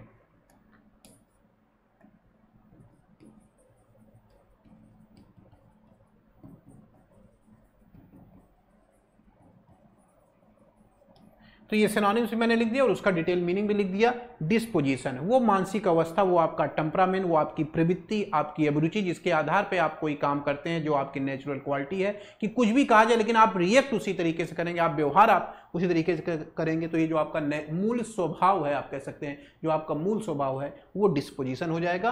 तो आंसर यहाँ पे डी था, मैंने टिक कर दिया, लेकिन ये वर्ड ध्यान दीजिएगा इंपॉर्टेंट थे। आगे इनॉर्मस, इनॉर्मस माने काफी बड़ा, और बताने की जरूरत नहीं है। लार्ज इसका सिनोनिम्स हो जाएगा, सबको पता है। टिनी, स्मॉल, लिटिल, ये सारे इसके अपोजिट वर्ड दिए गए हैं, बहुत ही सिंपल वर्ड है इनॉर्मस, उसका सिनोनिम्स लार्ज। इंसोलेंट अगला वर्ड है, हाँ, इंसोलेंट, डिग्निफाइड, डिसरेस्पेक्टफुल, ड्यूटीफुल और हम्बल, कई अलग अलग वर्ड इसके दिए गए हैं। सोचिए जरा, इंसोलेंट का मतलब क्या होता है? इंसोलेंट का सिनोनिम्स र्यूड, इंसोलेंट का मतलब क्या हो जाएगा? र्यूड, या having no respect to others, अन्य लोगों के प्रति अगर आप सम्मान नहीं रख रहे हैं, आपका व्यवहार थोड़ा अशिष्ट टाइप का है, उजड टाइप का है, तो वो इंसोलेंट कहलाएगा। और इस हिसाब से डिसरेस्पेक्टफुल, ये ज़्यादा सटीक इसका सिनोनिम्स बनेगा, डिसरेस्पेक्टफुल। ड्यूटीफुल माने कर्तव्यनिष्ठ, जो अपने कर्तव्य का पालन कर रहा है वो ड्यूटीफुल हो गया। हम्बल विनम्र हो गया, आप जान ही रहे हैं, बताने की क्या आवश्यकता है, विनम्र। डिग्निफाइड गौरवान्वित, सारे वर्ड सिंपल हैं, कोई ऐसा बहुत टेक्निकल वर्ड यहाँ नहीं पूछा गया है। आगे चलते हैं नेक्स्ट क्वेश्चन में। लिखा है Mohan is deprived of the opportunity to start his business, अपने व्यवसाय को शुरू करने के लिए जो अवसर था उससे वंचित कर दिया गया है, किसको? मोहन को। तो यहाँ वर्ड हमारा यूज हुआ डिप्राइव ऑफ। डिप्राइव ऑफ का मतलब होता है वंचित करना, ठीक है, वंचित करना। डिप्राइव के साथ ऑफ प्रीपोजिशन लगाते हैं, इस चीज को आपको ध्यान देना। आंसर में आइए, पहला आंसर देखिए क्या लिखा हुआ है, रिस्टोर करना। रिस्टोर करने का मतलब किसी चीज को फिर से स्थापित करना।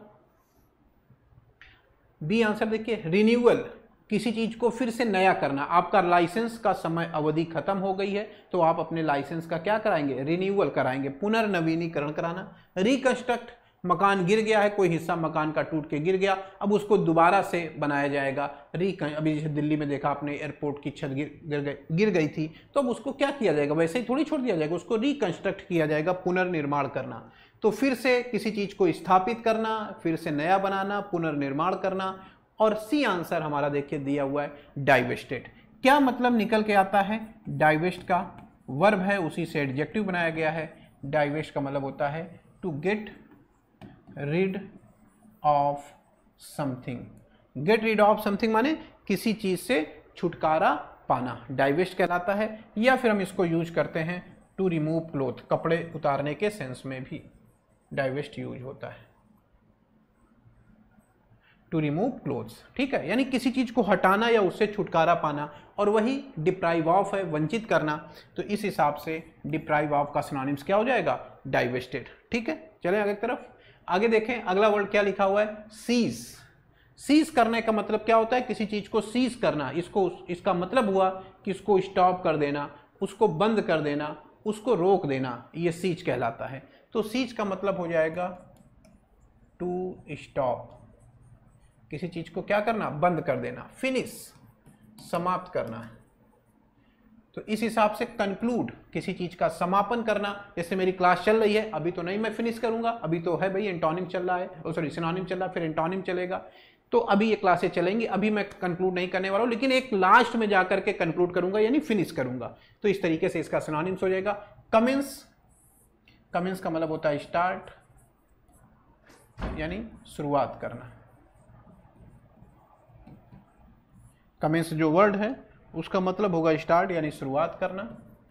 कंटिन्यू जारी रखना, आप जान ही रहे हैं। तो ये कहीं न कहीं सी और डी, जो सी और डी हैं ये एक दूसरे के सिनोनिम्स हो जाएंगे और जो क्वेश्चन पूछा गया है उसके अपोजिट हो जाएंगे। तो इन चीज को भी आपको ध्यान देना है कि जो क्वेश्चन आजकल पूछे जा रहे हैं एसएससी में और जो ऑप्शन दिया जा रहा है उसमें सिनोनिम्स के साथ साथ एंटोनिम्स भी दिए जा रहे हैं, और ताकि आप हल्का सा भी अगर ह्यूमन एरर करें या कंफ्यूज हो या कुछ भी करें तो कहीं न कहीं आपके आंसर गलत हो जाएंगे। तो बहुत ही सावधानी के साथ पेपर करना है। क्वेश्चन सिंपल है लेकिन गलतियों की संभावनाएं काफ़ी ज़्यादा हैं। आगे आइए, इसेंट्रिसिटी नाउन है। इसेंट्रिसिटी माने क्या होता है? सनक। इसेंट्रिसिटी नाउन हो गया, इसका मतलब हो जाएगा सनक। माने विम, विम माने सनक होती है, या फिर कैप्रिस, कैप्रिस माने सनक होती है। ठीक है, विम और कैप्रिस ये सनक को दर्शाता है, माने एक विशेष प्रकार का स्वभाव कि आप कब क्या करेंगे कोई अंदाजा नहीं है किसी को। तो ये जो विशेष प्रकार का स्वभाव है वो इसेंट्रिसिटी कहलाता है। ऑप्शन में आए तो ये देखिए मैनरिज्म। मैनरिज्म का मतलब होता है एक विशेष प्रकार का स्वभाव या एक विशेष प्रकार की क्वालिटी, जो हम एक पर्टिकुलर हैबिट हमारी किसी काम को करने की, वो हमारा क्या कहलाता है? मैनरिज्म है कि अ पर्टिकुलर हैबिट, एक विशेष प्रकार की आदत। तो यही इसका सिनोनिम्स हो जाएगा, एक विशेष प्रकार का स्वभाव, ये सनक, मैनरिज्म। रेगुलरिटी जान ही रहे। डिसेप्शन, डिसेप्शन का क्या मतलब होता है? डिसेप्शन अच्छा वर्ड है ये भी। डिसेप्शन का मतलब हुआ डिसीट, सिनोनिम्स इसका हो जाएगा माने धोखा, छल, कपट। जियोपॉल्डी ये भी अच्छा वर्ड है, पूछा गया है। जैसे लिखा जाता है इन जियोपॉल्डी, तो इन जियोपॉल्डी माने होता है इन डेंजर, माने खतरा। तो जियोपॉल्डी का सिनोनिम्स क्या हो जाएगा? डेंजर यानी खतरा। तो आप समझ गए होंगे, जियोपॉल्डी डेंजर को दर्शाता है, रेगुलरिटी नियमितता, डिसेप्शन माने धोखा, और मैनरिज्म माने एक विशेष प्रकार का स्वभाव या आदत। और वही हमारा वर्ड है इसेंट्रिसिटी, विम, कैप्रिस, सनक, ये सारे वर्ड्स। चलिए, तो डी इसका सिनोनिम्स हो जाएगा। आगे आते हैं, नेक्स्ट क्वेश्चन में लिखा हुआ है कंट्रोल। कंट्रोल करना माने किसी चीज को नियंत्रित करना, और किसी चीज को नियंत्रित करने के लिए परचेज माने खरीदना, फोल्ड माने मोड़ना हो जाएगा। किसी चीज को फोल्ड कर रहे हैं, कपड़े को फोल्ड करते हैं, मोड़ना हो जाएगा। इम्ब्रेस माने टू एक्सेप्ट, किसी को अपनाना, गले लगाना, किसी को स्वीकार करना, इम्ब्रेस हो जाएगा। और ग्रिप, ग्रिप माने किसी चीज को पकड़ लेना। तो कोई चीज अगर आपने पकड़ लिया है तो वो आपके कंट्रोल में आ गई, नियंत्रण में आ गई कि नहीं आ गई। तो इस तरीके से जो कंट्रोल वर्ड है उसका सिनोनिम्स क्या बनेगा? ग्रिप बनेगा। ठीक है, आगे बढ़ते हैं। Next, impediment. इम्पीडिमेंट का क्या मतलब होता है?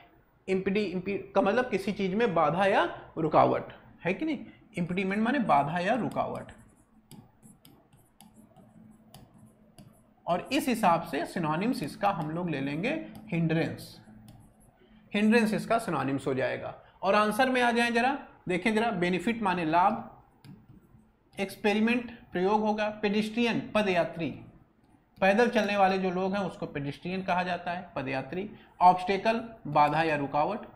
तो यही हमारा सिनोनिम्स हो जाएगा। इम्पीडिमेंट का सरल सिनोनिम्स क्या होगा? ऑब्स्टेकल। तो सिंपल वर्ड्स हैं, बहुत टेक्निकल नहीं है, और जो आंसर में भी है वो भी सिंपल वर्ड्स हैं। माने क्वेश्चन आप कह सकते हैं कि जो वोकैब सेगमेंट में क्वेश्चन है सिनोनिम्स में बहुत ऐसा टेक्निकल नहीं लग रहा, सिंपल क्वेश्चन एसएससी ने पूछे हैं सिलेक्शन पोस्ट में। लुलल्बी माने हिंदी में कहते हैं लोरी, हिंदी में इसको क्या बोलते हैं? लोरी। क्या मतलब हुआ भाई? लोरी क्या चीज हुई बताइए? एक मधुर संगीत, ए जेंटल सॉन्ग। ए जेंटल सॉन्ग, एक मधुर संगीत जो किस लिए सुनाया जाता है? ताकि जो बच्चे हैं वो सो जाएं, है कि नहीं? छोटे बच्चों को सोने के लिए हम एक जो गाना गाते हैं, माताएं गाना गाती हैं, वो आपकी कहीं न कहीं लुलल्बी कहलाती है। तो a gentle song to make child sleep, बच्चे को सुलाने के लिए जो गाना गाया जाता है वो लोरी कहलाते है। इस हिसाब से लोरी क्या हो जाएगी? सॉन्ग हो जाएगा एक तरीके का, लुलल्बी। डिलाइटेड, डिलाइटेड माने काफी ज्यादा प्रसन्न, और हैप्पी यानी इसके सरल शब्दों में कहें हैप्पी। उसका अपोजिट देखिए, सैड दिखा हुआ है, अपोजिट है। जॉयफुल इसका सिनोनिम्स हो जाएगा, जॉयफुल माने प्रसन्न। सिंपल वर्ड है, आप देख रहे होंगे। और यहां से सिनोनिम्स भी हमारा खत्म हुआ। One word substitution, idiom and phrases और सिनोनिम जितने भी सिलेक्शन पोस्ट में पूछे गए हैं वो सारे हम लोग फिनिश कर चुके हैं। अब हम आते हैं एंटोनिम वाले सेगमेंट में कि कौन कौन से एंटोनिम कितने पूछे गए हैं हमारे इस सेगमेंट में एसएससी के सिलेक्शन पोस्ट के एग्जाम में। और सबसे ज़्यादा जो पूछे गए हैं वो एंटोनिम्स ही पूछे गए हैं। देखते हैं पहला क्या लिखा, 43 नंबर क्वेश्चन में आ चुके हैं हम लोग। Rubina was in distress. Rubina, देखिए ये क्वेश्चन यहाँ पे है, ऊपर है, कंफ्यूज मत होइएगा। यहाँ क्वेश्चन नंबर है 43, ये यहाँ से क्वेश्चन है। करा select the most appropriate antonym of the word rue from the given sentence. माने ये एक वर्ड है र्यू, इसका क्या मतलब होता है उसका अपोजिट आपको इस सेंटेंस से ढूंढना है। पॉइंट क्लियर हो रहा है? र्यू का क्या मतलब है उसका अपोजिट ढूंढना, और ये 4 आंसर दिए गए हैं। इन 4 आंसर के आधार पे आपको डिसाइड करना है कि जो वर्ड र्यू है उसका क्या अपोजिट बनेगा। तो पहले तो र्यू को जान लेते हैं। र्यू का क्या मतलब है भाई? RUE, र्यू। र्यू का मतलब हुआ रिग्रेट, पछतावा, ठीक है, या टू फील बैड, यही तो हुआ, to feel bad about something, किसी चीज के बारे में बुरा महसूस करना, ये हमारा रिग्रेट हो जाएगा। लॉस, नुकसान, ये तो इसका सिनोनिम्स लग रहा है। गिल्ट, पछतावा, ये भी इसका सिनोनिम्स है। डिस्ट्रेस, परेशानी, ट्रबल। रिलीज माने इंजॉय। रिलीज का मतलब क्या हो जाएगा? इंजॉयमेंट। तो आप बड़े आसानी से डिसाइड कर सकते हैं कि क्या इसका सिनोनिम्स अपोजिट होना चाहिए। दुख, तकलीफ, पछतावा का अपोजिट क्या हो जाएगा? रिलीज, इंजॉय, आनंद, यही इसका ऑप्शन हो जाएगा। चलते हैं आगे की तरफ। अगला वर्ड है ब्रेव। अब ब्रेव में क्या बताऊं, आप सब लोग जान रहे होंगे। करेजियस इसका सिनोनिम्स है, लेकिन हमें लेना है एंटोनिम, अपोजिट लेना है। तो अपोजिट क्या हो जाएगा? कावर्ड, कायर। सिंपल क्वेश्चन है, देखिए बहुत एकदम simple question. His liberal policies, liberal माने उदार, his liberal policies were responsible for, responsible के साथ फॉर प्रीपोजिशन लगता है, इसको ध्यान दीजिएगा। हिज लिबरल पॉलिसीज, उसकी उदार नीतियां, वर रिस्पॉन्सिबल फॉर, जिम्मेदार हैं, प्रोग्रेस इन द कम्युनिटी, समुदाय में प्रोग्रेस के लिए, विकास के लिए। तो लिबरल का हमें यहां पर लेना है एंटोनिम। बताइए जरा क्या एंटोनिम होगा? लिबरल माने उदार। आंसर में आते हैं इनइफेक्चुअल, जो प्रभावशाली नहीं है, हिस्टीरिकल, कंजर्वेटिव और सेंट्रल। कंजर्वेटिव, अगर आप पॉलिटिक्स में थोड़ा सा भी इंटरेस्ट रखते होंगे तो आपको पता होगा कि किसका क्या सेंस निकल के आता है, यानी कि पॉलिटिक्स किस तरीके से 2 पार्टियां हैं, जैसे भी ब्रिटेन में आपने देखा होगा। तो लिबरल पार्टी और कंजर्वेटिव। लिबरल माने जो उदार है थोड़ा विचारों में, कंजर्वेटिव माने जो पुराने नीति नियम कानून विचारों को लेकर के चलते हैं, है कि नहीं, पुरातनपंथी सोच के। तो कंजर्वेटिव यहाँ पे इसका सटीक अपोजिट हो जाएगा। लिबरल माने उदार और कंजर्वेटिव माने पुरातनपंथी या पुराने विचारों वाला। हिस्टीरिकल एक वर्ड ये भी देख लीजिए, बड़ा अच्छा वर्ड है हिस्टीरिकल, वेरी फनी, ये इसका मतलब होता है, या इसके दूसरे शब्दों में इसका सिनोनिम्स कहें हिलेरियस, ये इसका मैंने सिनोनिम्स लिख दिया। किसका? हिस्टीरिकल का। हिस्टीरिकल का मतलब हो जाएगा विनोद प्रिय, वेरी फनी, मजाकिया टाइप की जो चीजें होती हैं उसको हम हिस्टीरिकल कहते हैं। तो इस हिसाब से हमारा अपोजिट आंसर सी होगा। आगे बढ़ते हैं नेक्स्ट क्वेश्चन में। A frugal life style doesn't necessarily reflect someone's personality. एक फ्रूगल लाइफ स्टाइल किसी भी व्यक्ति के पर्सनालिटी को रिफ्लेक्ट नहीं करती है। रिफ्लेक्ट का मतलब होता है प्रदर्शित करना। सरल शब्दों में इसका सिनोनिम्स मैं आपको बता रहा हूं। एक बड़ा अच्छा वर्ड है मिरर। मिरर माने भी प्रदर्शित करना, किसी चीज को रिफ्लेक्ट करना यानी प्रदर्शित करना, या हम इसको कह सकते हैं शो, प्रदर्शित करना। ठीक है, तो बताइए जरा फ्रूगल का मतलब क्या होता है? फ्रूगल का मतलब कंजूसी से भरा हुआ, जिसमें आप बहुत ज़्यादा नहीं खर्च करते, चीज़ों को बड़े किफ़ायत तरीके से खर्च करते हैं, किफ़ायती हो जाएगा। तो इस हिसाब से कोऑपरेटिव, कन्वेंशनल माने परंपरागत, तो वेस्टफुल हो जाएगा इसका अपोजिट। वेस्टफुल माने जो चीज़ों को इधर उधर खर्च करता रहता है, बर्बाद करता रहता है, और उसका अपोजिट हो जाएगा फ्रूगल माने किफ़ायती। तो किफ़ायती का अपोजिट फिजूल खर्ची। सी आंसर इसका एंटोनिम्स हो जाएगा। नेक्स्ट क्वेश्चन देखिए, it was certainly A cowardly act. अभी आया था, कावर्डली का मतलब कायर, और उसका अपोजिट हो जाएगा ब्रेव, बहादुर। सिंपल वर्ड्स है, इसमें टाइम नहीं वेस्ट करते हैं। बोल्ड माने साहसी, फिर देखिए बड़ा सिंपल शब्द, बोल्ड माने साहसी, और इस हिसाब से देखें तो गैलेंट हो गया, हीरोइक हो गया, वैलिएंट हो गया, ये सब सिनोनिम्स हैं किसके? बोल्ड के। ध्यान दीजिएगा, बोल्ड माने साहसी या बहादुर, इसका सिनोनिम्स आपका गैलेंट भी है, हीरोइक भी है और वैलिएंट, ये तीनों इसके सिनोनिम्स हैं। हमें लेना है अपोजिट, तो बोल्ड का अपोजिट क्या हो जाएगा? टिमिड, डरपोक। आप सब लोग जान रहे हैं, बहुत ही सिंपल वर्ड है। आगे बढ़ते हैं नेक्स्ट क्वेश्चन में। अगला क्वेश्चन है ट्रबलसम। ट्रबलसम का मतलब जो परेशानी पैदा कर रहा है आपके लिए, जो आपको फायदा नहीं पहुंचा रहा लेकिन मुश्किल दे रहा है। मान लीजिए मेरा माइक है कि नहीं, वो माइक सही तरीके से काम नहीं कर रहा, बार बार मुझे परेशान कर रहा है, साउंड मेरा सही से आप तक नहीं पहुंच पा रहा, तो ट्रबलसम हो जाएगा। जो लाइटिंग की व्यवस्था है वो सही नहीं है मान लीजिए अगर, तो आपको प्रॉपर दिखेगा नहीं जो मैं लिखूंगा, तो वो आपके लिए ट्रबलसम हो जाएगा। तो ट्रबलसम माने परेशानी पैदा करने वाला आपकी। अब एक तो ये हो गया, ये मैंने डिस्कस किया वस्तु के लिए। अब इसी तरीके से अगर हम व्यक्ति की बात करें तो ट्रबलसम माने वो व्यक्ति हो गया जो आपकी बात नहीं मान रहा है। आपके लिए किसी डिपार्टमेंट में आप जाते हैं, कोई आपसे निचला व्यक्ति है, निचला आपका कर्मचारी है, वो आपकी बात को ही नहीं मानता है, कहीं कहीं हर काम में टांग अड़ाता है, परेशानी पैदा करता है, तो वो ट्रबलसम इंप्लॉय हो जाएगा। और उसके अपोजिट में कौन होगा? उसके अपोजिट में वो इंप्लॉय होगा जो आपकी बात मान रहा है, यानी ओबीडियंट। तो इसका सटीक जो अपोजिट बनेगा वो ओबीडियंट मानेगा, यानी आज्ञाकारी। और ट्रबलसम का मतलब हो जाएगा, यानी कि आप कह सकते हैं परेशानी पैदा करने वाला।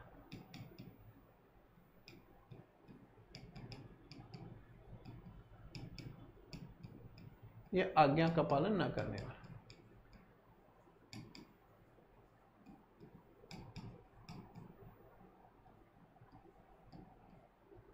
चलिए नेक्स्ट क्वेश्चन में, अगला क्वेश्चन देखते हैं। ऑक्युपाइड। ऑक्युपाई वर्ब है, देखिए ऑक्युपाई, ऑक्युपाई वर्ब होता है जिसका मतलब होता है फिल, घेरना, है कि नहीं, किसी स्थान को घेरना। और आंसर में आ जाएंगे तो ऑक्युपाइड का देखिए फील्ड सिनोनिम्स हो जाएगा, ये सिनोनिम्स है इसका।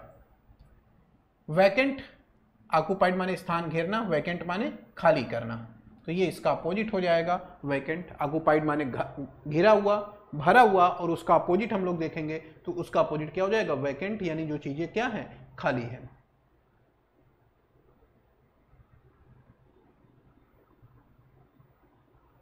आगे आते हैं नेक्स्ट क्वेश्चन में। अगला क्वेश्चन है फॉरबिड।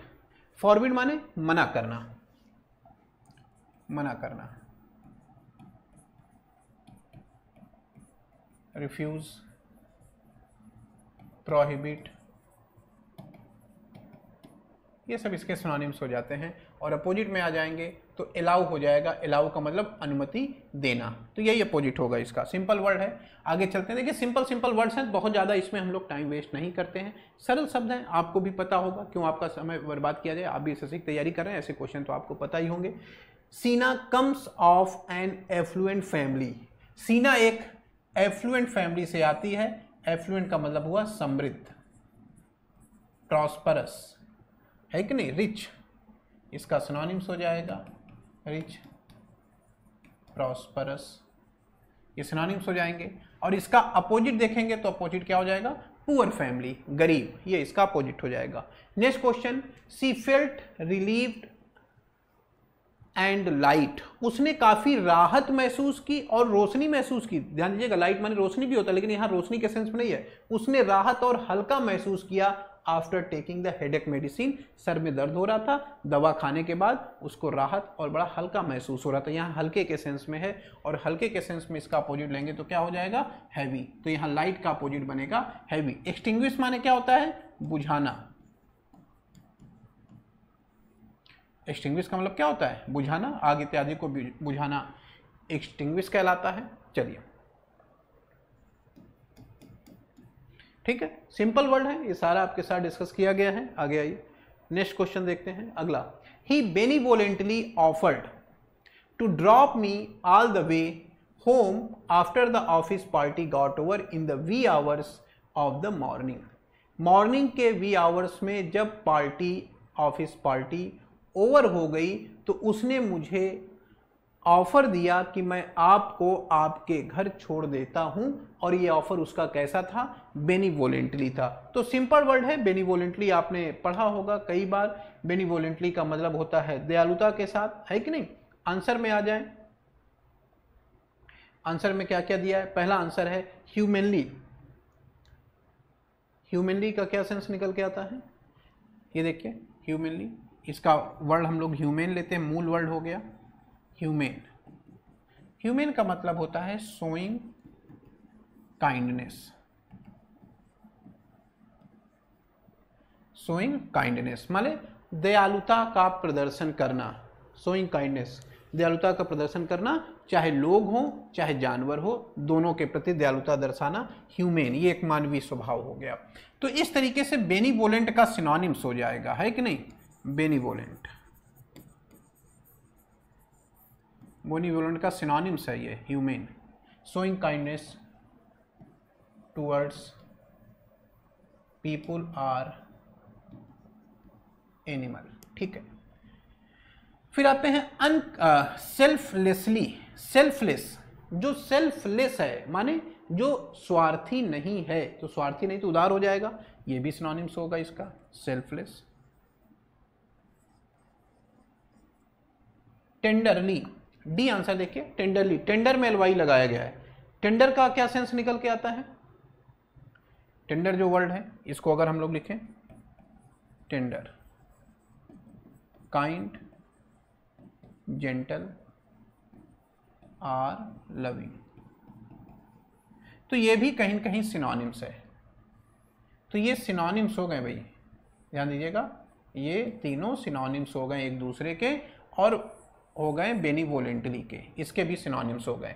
लेकिन हमें लेना है अपोजिट, हमें एंटोनिम्स लेना है, और एंटोनिम्स क्या हो जाएगा? अनकाइंडली वर्ड हमारा इसका अपोजिट हो जाएगा, ठीक है, ध्यान दीजिएगा। और ये टेंडर वर्ड आपने इस तरीके से भी इसका यूज देखा होगा, at the tender as of,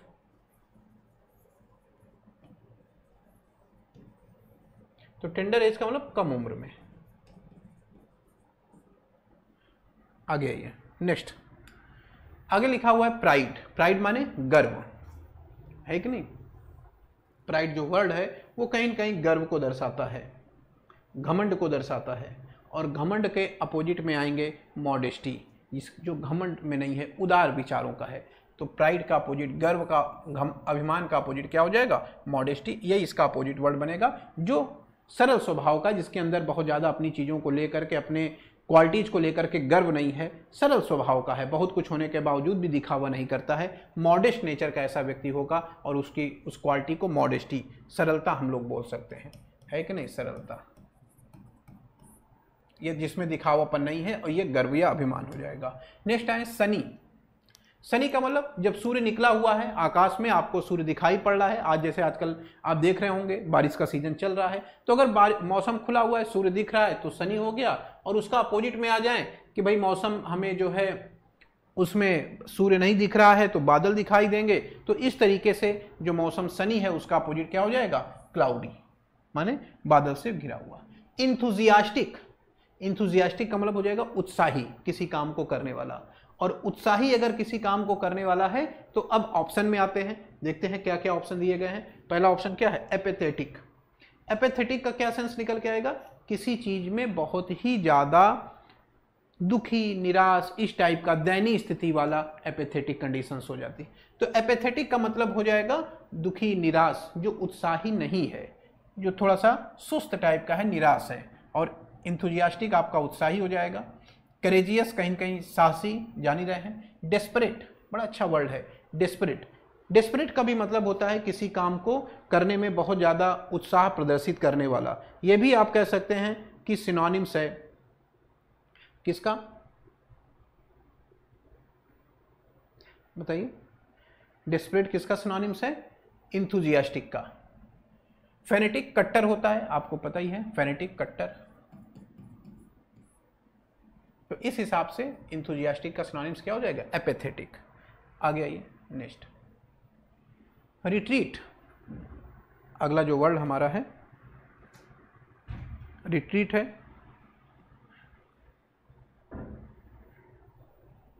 retreat का मतलब क्या होता है? जैसे एक इडियम्स आपने पढ़ा होगा, beat a retreat. Beat a retreat का मतलब पीछे की तरफ लौटना, पीछे की तरफ हटना, सेनाओं इत्यादि का पीछे की तरफ हटना retreat. Beat a retreat idioms है ये। तो यहाँ पर रिट्रीट का मतलब क्या होता है? पीछे की तरफ हटना। और पीछे की तरफ हट रहे हैं तो आंसर में आइए जरा, एडवांस, आगे बढ़ना। ये तो इसका अपोजिट हो गया ना, रिट्रीट पीछे की तरफ लौटना।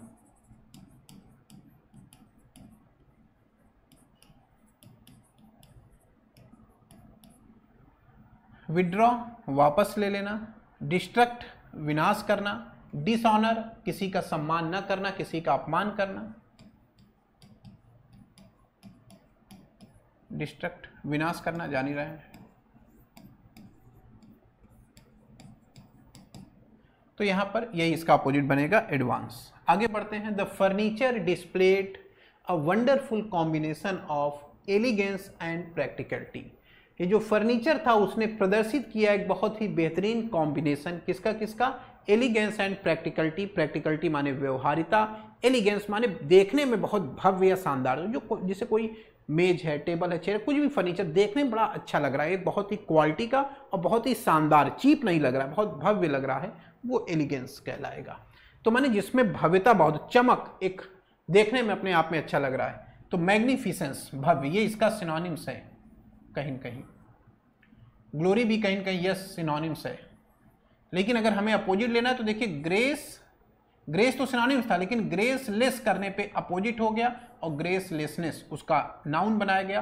तो एलिगेंस माने जो भव्य है, शानदार है, भव्यता, और उसका अपोजिट बनेगा ग्रेसलेसनेस, जिसमें चमक नहीं है, जिसकी चमक हो चुकी है, वो हमारा ग्रेसलेसनेस हो जाएगा। तो यही इसका सटीक अपोजिट बनेगा। जो क्वेश्चन पूछा गया है उस हिसाब से चलेंगे तो यही इसका अपोजिट बन जाएगा। ठीक है, आगे बढ़ते हैं। नेक्स्ट क्वेश्चन में select the most appropriate antonym of the underline word. The Russia Ukraine war has caused. रूस यूक्रेन युद्ध ने उत्पन्न किया है क्या? केओस। केओस माने अव्यवस्था। केओस का मतलब क्या होता है? अव्यवस्था माने डिसऑर्डर। डिसऑर्डर, अव्यवस्था पैदा की है, यानी हैवोक। हैवोक भी इसका सिनोनिम्स हो जाएगा, हैवोक। अब हमें यहां पे लेना है उसका अपोजिट। तो अव्यवस्था का अपोजिट क्या हो जाएगी? व्यवस्था। और व्यवस्था में आएंगे तो ऑर्डर बनेगा, और ऑर्डरलीनेस यानी व्यवस्था, यानी जो चीजें इधर उधर बिखर गई हैं वो सारी व्यवस्थित क्रम में हो, सब चीजें पुनः वापस सही तरीके से स्थापित हो जाएं, ऑर्डरलीनेस हो जाएगा। यही इसका अपोजिट हो जाएगा। अव्यवस्था, केओस, डिसऑर्डर, हैवोक, विनाश कह सकते हैं, और उसका अपोजिट क्या बनेगा? ऑर्डरलीनेस, माने एक व्यवस्था, फिर से शांति स्थापित हो जाए, जैसे पहले से सब लोग चल रहे थे फिर से उसी तरीके से लोग अपना काम करने लगे, सारी चीजें व्यवस्थित हो जाएं, यही हम इसका अपोजिट हो जाएगा, ऑर्डरलीनेस। और यहां पे आकर के हमारा एंटोनिम का भी जो सेगमेंट था वो खत्म हुआ। तो हम लोगों ने वन वर्ड कर लिया। एसएससी सिलेक्शन पोस्ट फेज 12 2024 में पूछे गए सारे इडियम एंड फ्रेजेस किया, सिनोनिम्स किया और एंटोनिम्स किया। ये चारों सेगमेंट हम लोग कवर कर चुके हैं और सारी मीनिंग मैंने आपके साथ डिस्कस की, आपने एनालिसिस किया और ये चीज समझा होगा कि जो वोकैब सेगमेंट एसएससी ने सिलेक्शन पोस्ट में पूछा है, क्या उसका निष्कर्ष आप निकाल रहे हैं? निष्कर्ष यही है कि वर्ड सिंपल पूछे गए हैं, बहुत टेक्निकल क्वेश्चन नहीं पूछे गए हैं। 4 से क्वेश्चन तो रहते ही हैं, लेकिन ऐसा कोई बहुत नया क्वेश्चन नहीं पूछा गया। चाहे आप वन वर्ड सेगमेंट में जाएं, चाहे आप इडियम एंड फ्रेजेस के सेगमेंट में जाएं, चाहे सिनोनिम्स में जाएं, चाहे एंटोनिम्स में जाएं, यानी क्वेश्चन जो है सिंपल है। और अगर आप प्री-वाई-क्यू प्रीवियस ईयर कर रहे हैं 5 से 10 सालों के, तो मुझे नहीं लगता है कि कोई क्वेश्चन आपका बाहर जाएगा। एक आध क्वेश्चन अपवादिक अलग हो सकते हैं, लेकिन जनरली आपको पिछले साल के पेपरों से मिल जाएंगे। तो इससे ये हम लोग समझ सकते हैं कि प्रीवियस ईयर के क्वेश्चन करना वोकैब के सेगमेंट में हमारे लिए जरूरी है। और दूसरा जो क्वेश्चन है नॉर्मल स्तर के हैं, बहुत टेक्निकल नहीं है। तो अगर आप जनरल भी अपना वोकैब तैयार कर रहे हैं तो भी आपको काफी ज्यादा बेनिफिट मिलने वाला है। ठीक है, दूसरी चीज, अब आ जाते हैं करेक्टली स्पेल्ड वर्ड और रॉन्गली स्पेल्ड वर्ड वाले सेगमेंट में। और मेरे ख्याल से इस सेगमेंट के लिए ये ऐसा सेगमेंट है जिसको आप लोग कर सकते हैं। मैं सलूशन आपको प्रोवाइड कर दूंगा, आंसर आपको मैं दे दे रहा हूं। ये सारा पीपीटी और पीडीएफ दोनों फॉर्मेट में मैं शेयर कर रहा हूं। पीपीटी आपके सामने है, PDF फॉर्मेट भी आपके सामने शेयर कर आपके अपने टेलीग्राम चैनल में मैं शेयर कर दूंगा और वहां से आप इसको कवर कर लीजिएगा। फिर भी मैं एक बार जल्दी जल्दी आपको करा देता हूं। 61 क्वेश्चन देखें। इंथुजियास्टिक आप देख रहे होंगे, स्पेलिंग ये गलत लिखी हुई है, पायोनियर की स्पेलिंग सही है। इनकरेक्टली वर्ड हमें छांटना है। फिनोमिनन माने घटना, लिक्विडिटी तरलता, ये तीनों स्पेलिंग सही हैं, यही स्पेलिंग गलत है इंथुजियास्टिक। अभी आया था ना उत्साही, ये इसका सही करेक्ट स्पेल वर्ड होगा। इसी टाइप से आगे के भी क्वेश्चन हैं। तो मेरे ख्याल से ये जो सेगमेंट है ये आप अगर अपने से करें तो ज़्यादा बेहतर होगा। वो इसलिए क्योंकि आपकी प्रैक्टिस हो जाएगी। इसमें प्रैक्टिस जरूरी, इसमें कोई मीनिंग निकालने की जरूरत नहीं है, प्रैक्टिस जरूरी है। तो ये सारे क्वेश्चन सब मैंने आपके लिए कलेक्ट कर दिए हैं, एक बार आप इसको रिवाइज करिएगा। हाँ, आप ये कह सकते हैं कि भाई इसका आंसर सर, तो आंसर जो मैं अभी आपके साथ सीट शेयर करूंगा टेलीग्राम चैनल में, वहां पर आपको आंसर मिल जाएंगे, सारे आंसर दिए गए हैं इसमें। तो बेहतर होगा कि आप ये जो करेक्टली और रॉन्गली स्पेल्ड वर्ड का सेगमेंट है इसको आप खुद से करें तो आपके लिए ज्यादा बेनिफिशियल होगा। बाकी idiom and phrases, one word substitution, synonyms, antonyms का जो मेरा डिस्कशन था ये आपको कैसा लगा इसको जरूर बताइएगा। और क्या आप ये चाहते हैं कि जो बाकी के सेगमेंट हैं, एक्टिव, पैसिव, डायरेक्ट, इनडायरेक्ट, इधर के क्वेश्चन तो ज़्यादा पूछे नहीं गए हैं, फिल इन द ब्लैंक्स और क्लोज स्टेट और पैसेज, वो भी मैं आपके साथ डिस्कस करूं, तो उसके भी मैं क्वेश्चन छांट करके आपके साथ अपने आगामी क्लासों में डिस्कस करूंगा, ताकि SSC के एग्जाम में आप ट्रेंड को भी समझ सकें कि कैसा ट्रेंड चल रहा है, क्वेश्चन के नेचर कैसे आ रहे हैं, आपको अपनी स्ट्रेटजी कैसे बनानी है और किस हिसाब से काम करके आप इंग्लिश के सेगमेंट में बेहतर मार्क्स ला करके SSC में अपना एक पद सुनिश्चित कर सकते हैं। तो मेरे साथ जुड़े रहने के लिए और इस चैनल को अपना प्यार और सपोर्ट देने के लिए आप सभी लोगों का दिल की गहराइयों से बहुत बहुत धन्यवाद। और मेरी ये ईश्वर से कामना है कि आप सभी लोग जिन उम्मीद को लेकर के मेरे साथ जुड़े हैं उस उम्मीदों पर आप खरे उतरें और SSC में अपनी सफलता सुनिश्चित करें। अगेन बहुत बहुत धन्यवाद आप सभी लोगों का।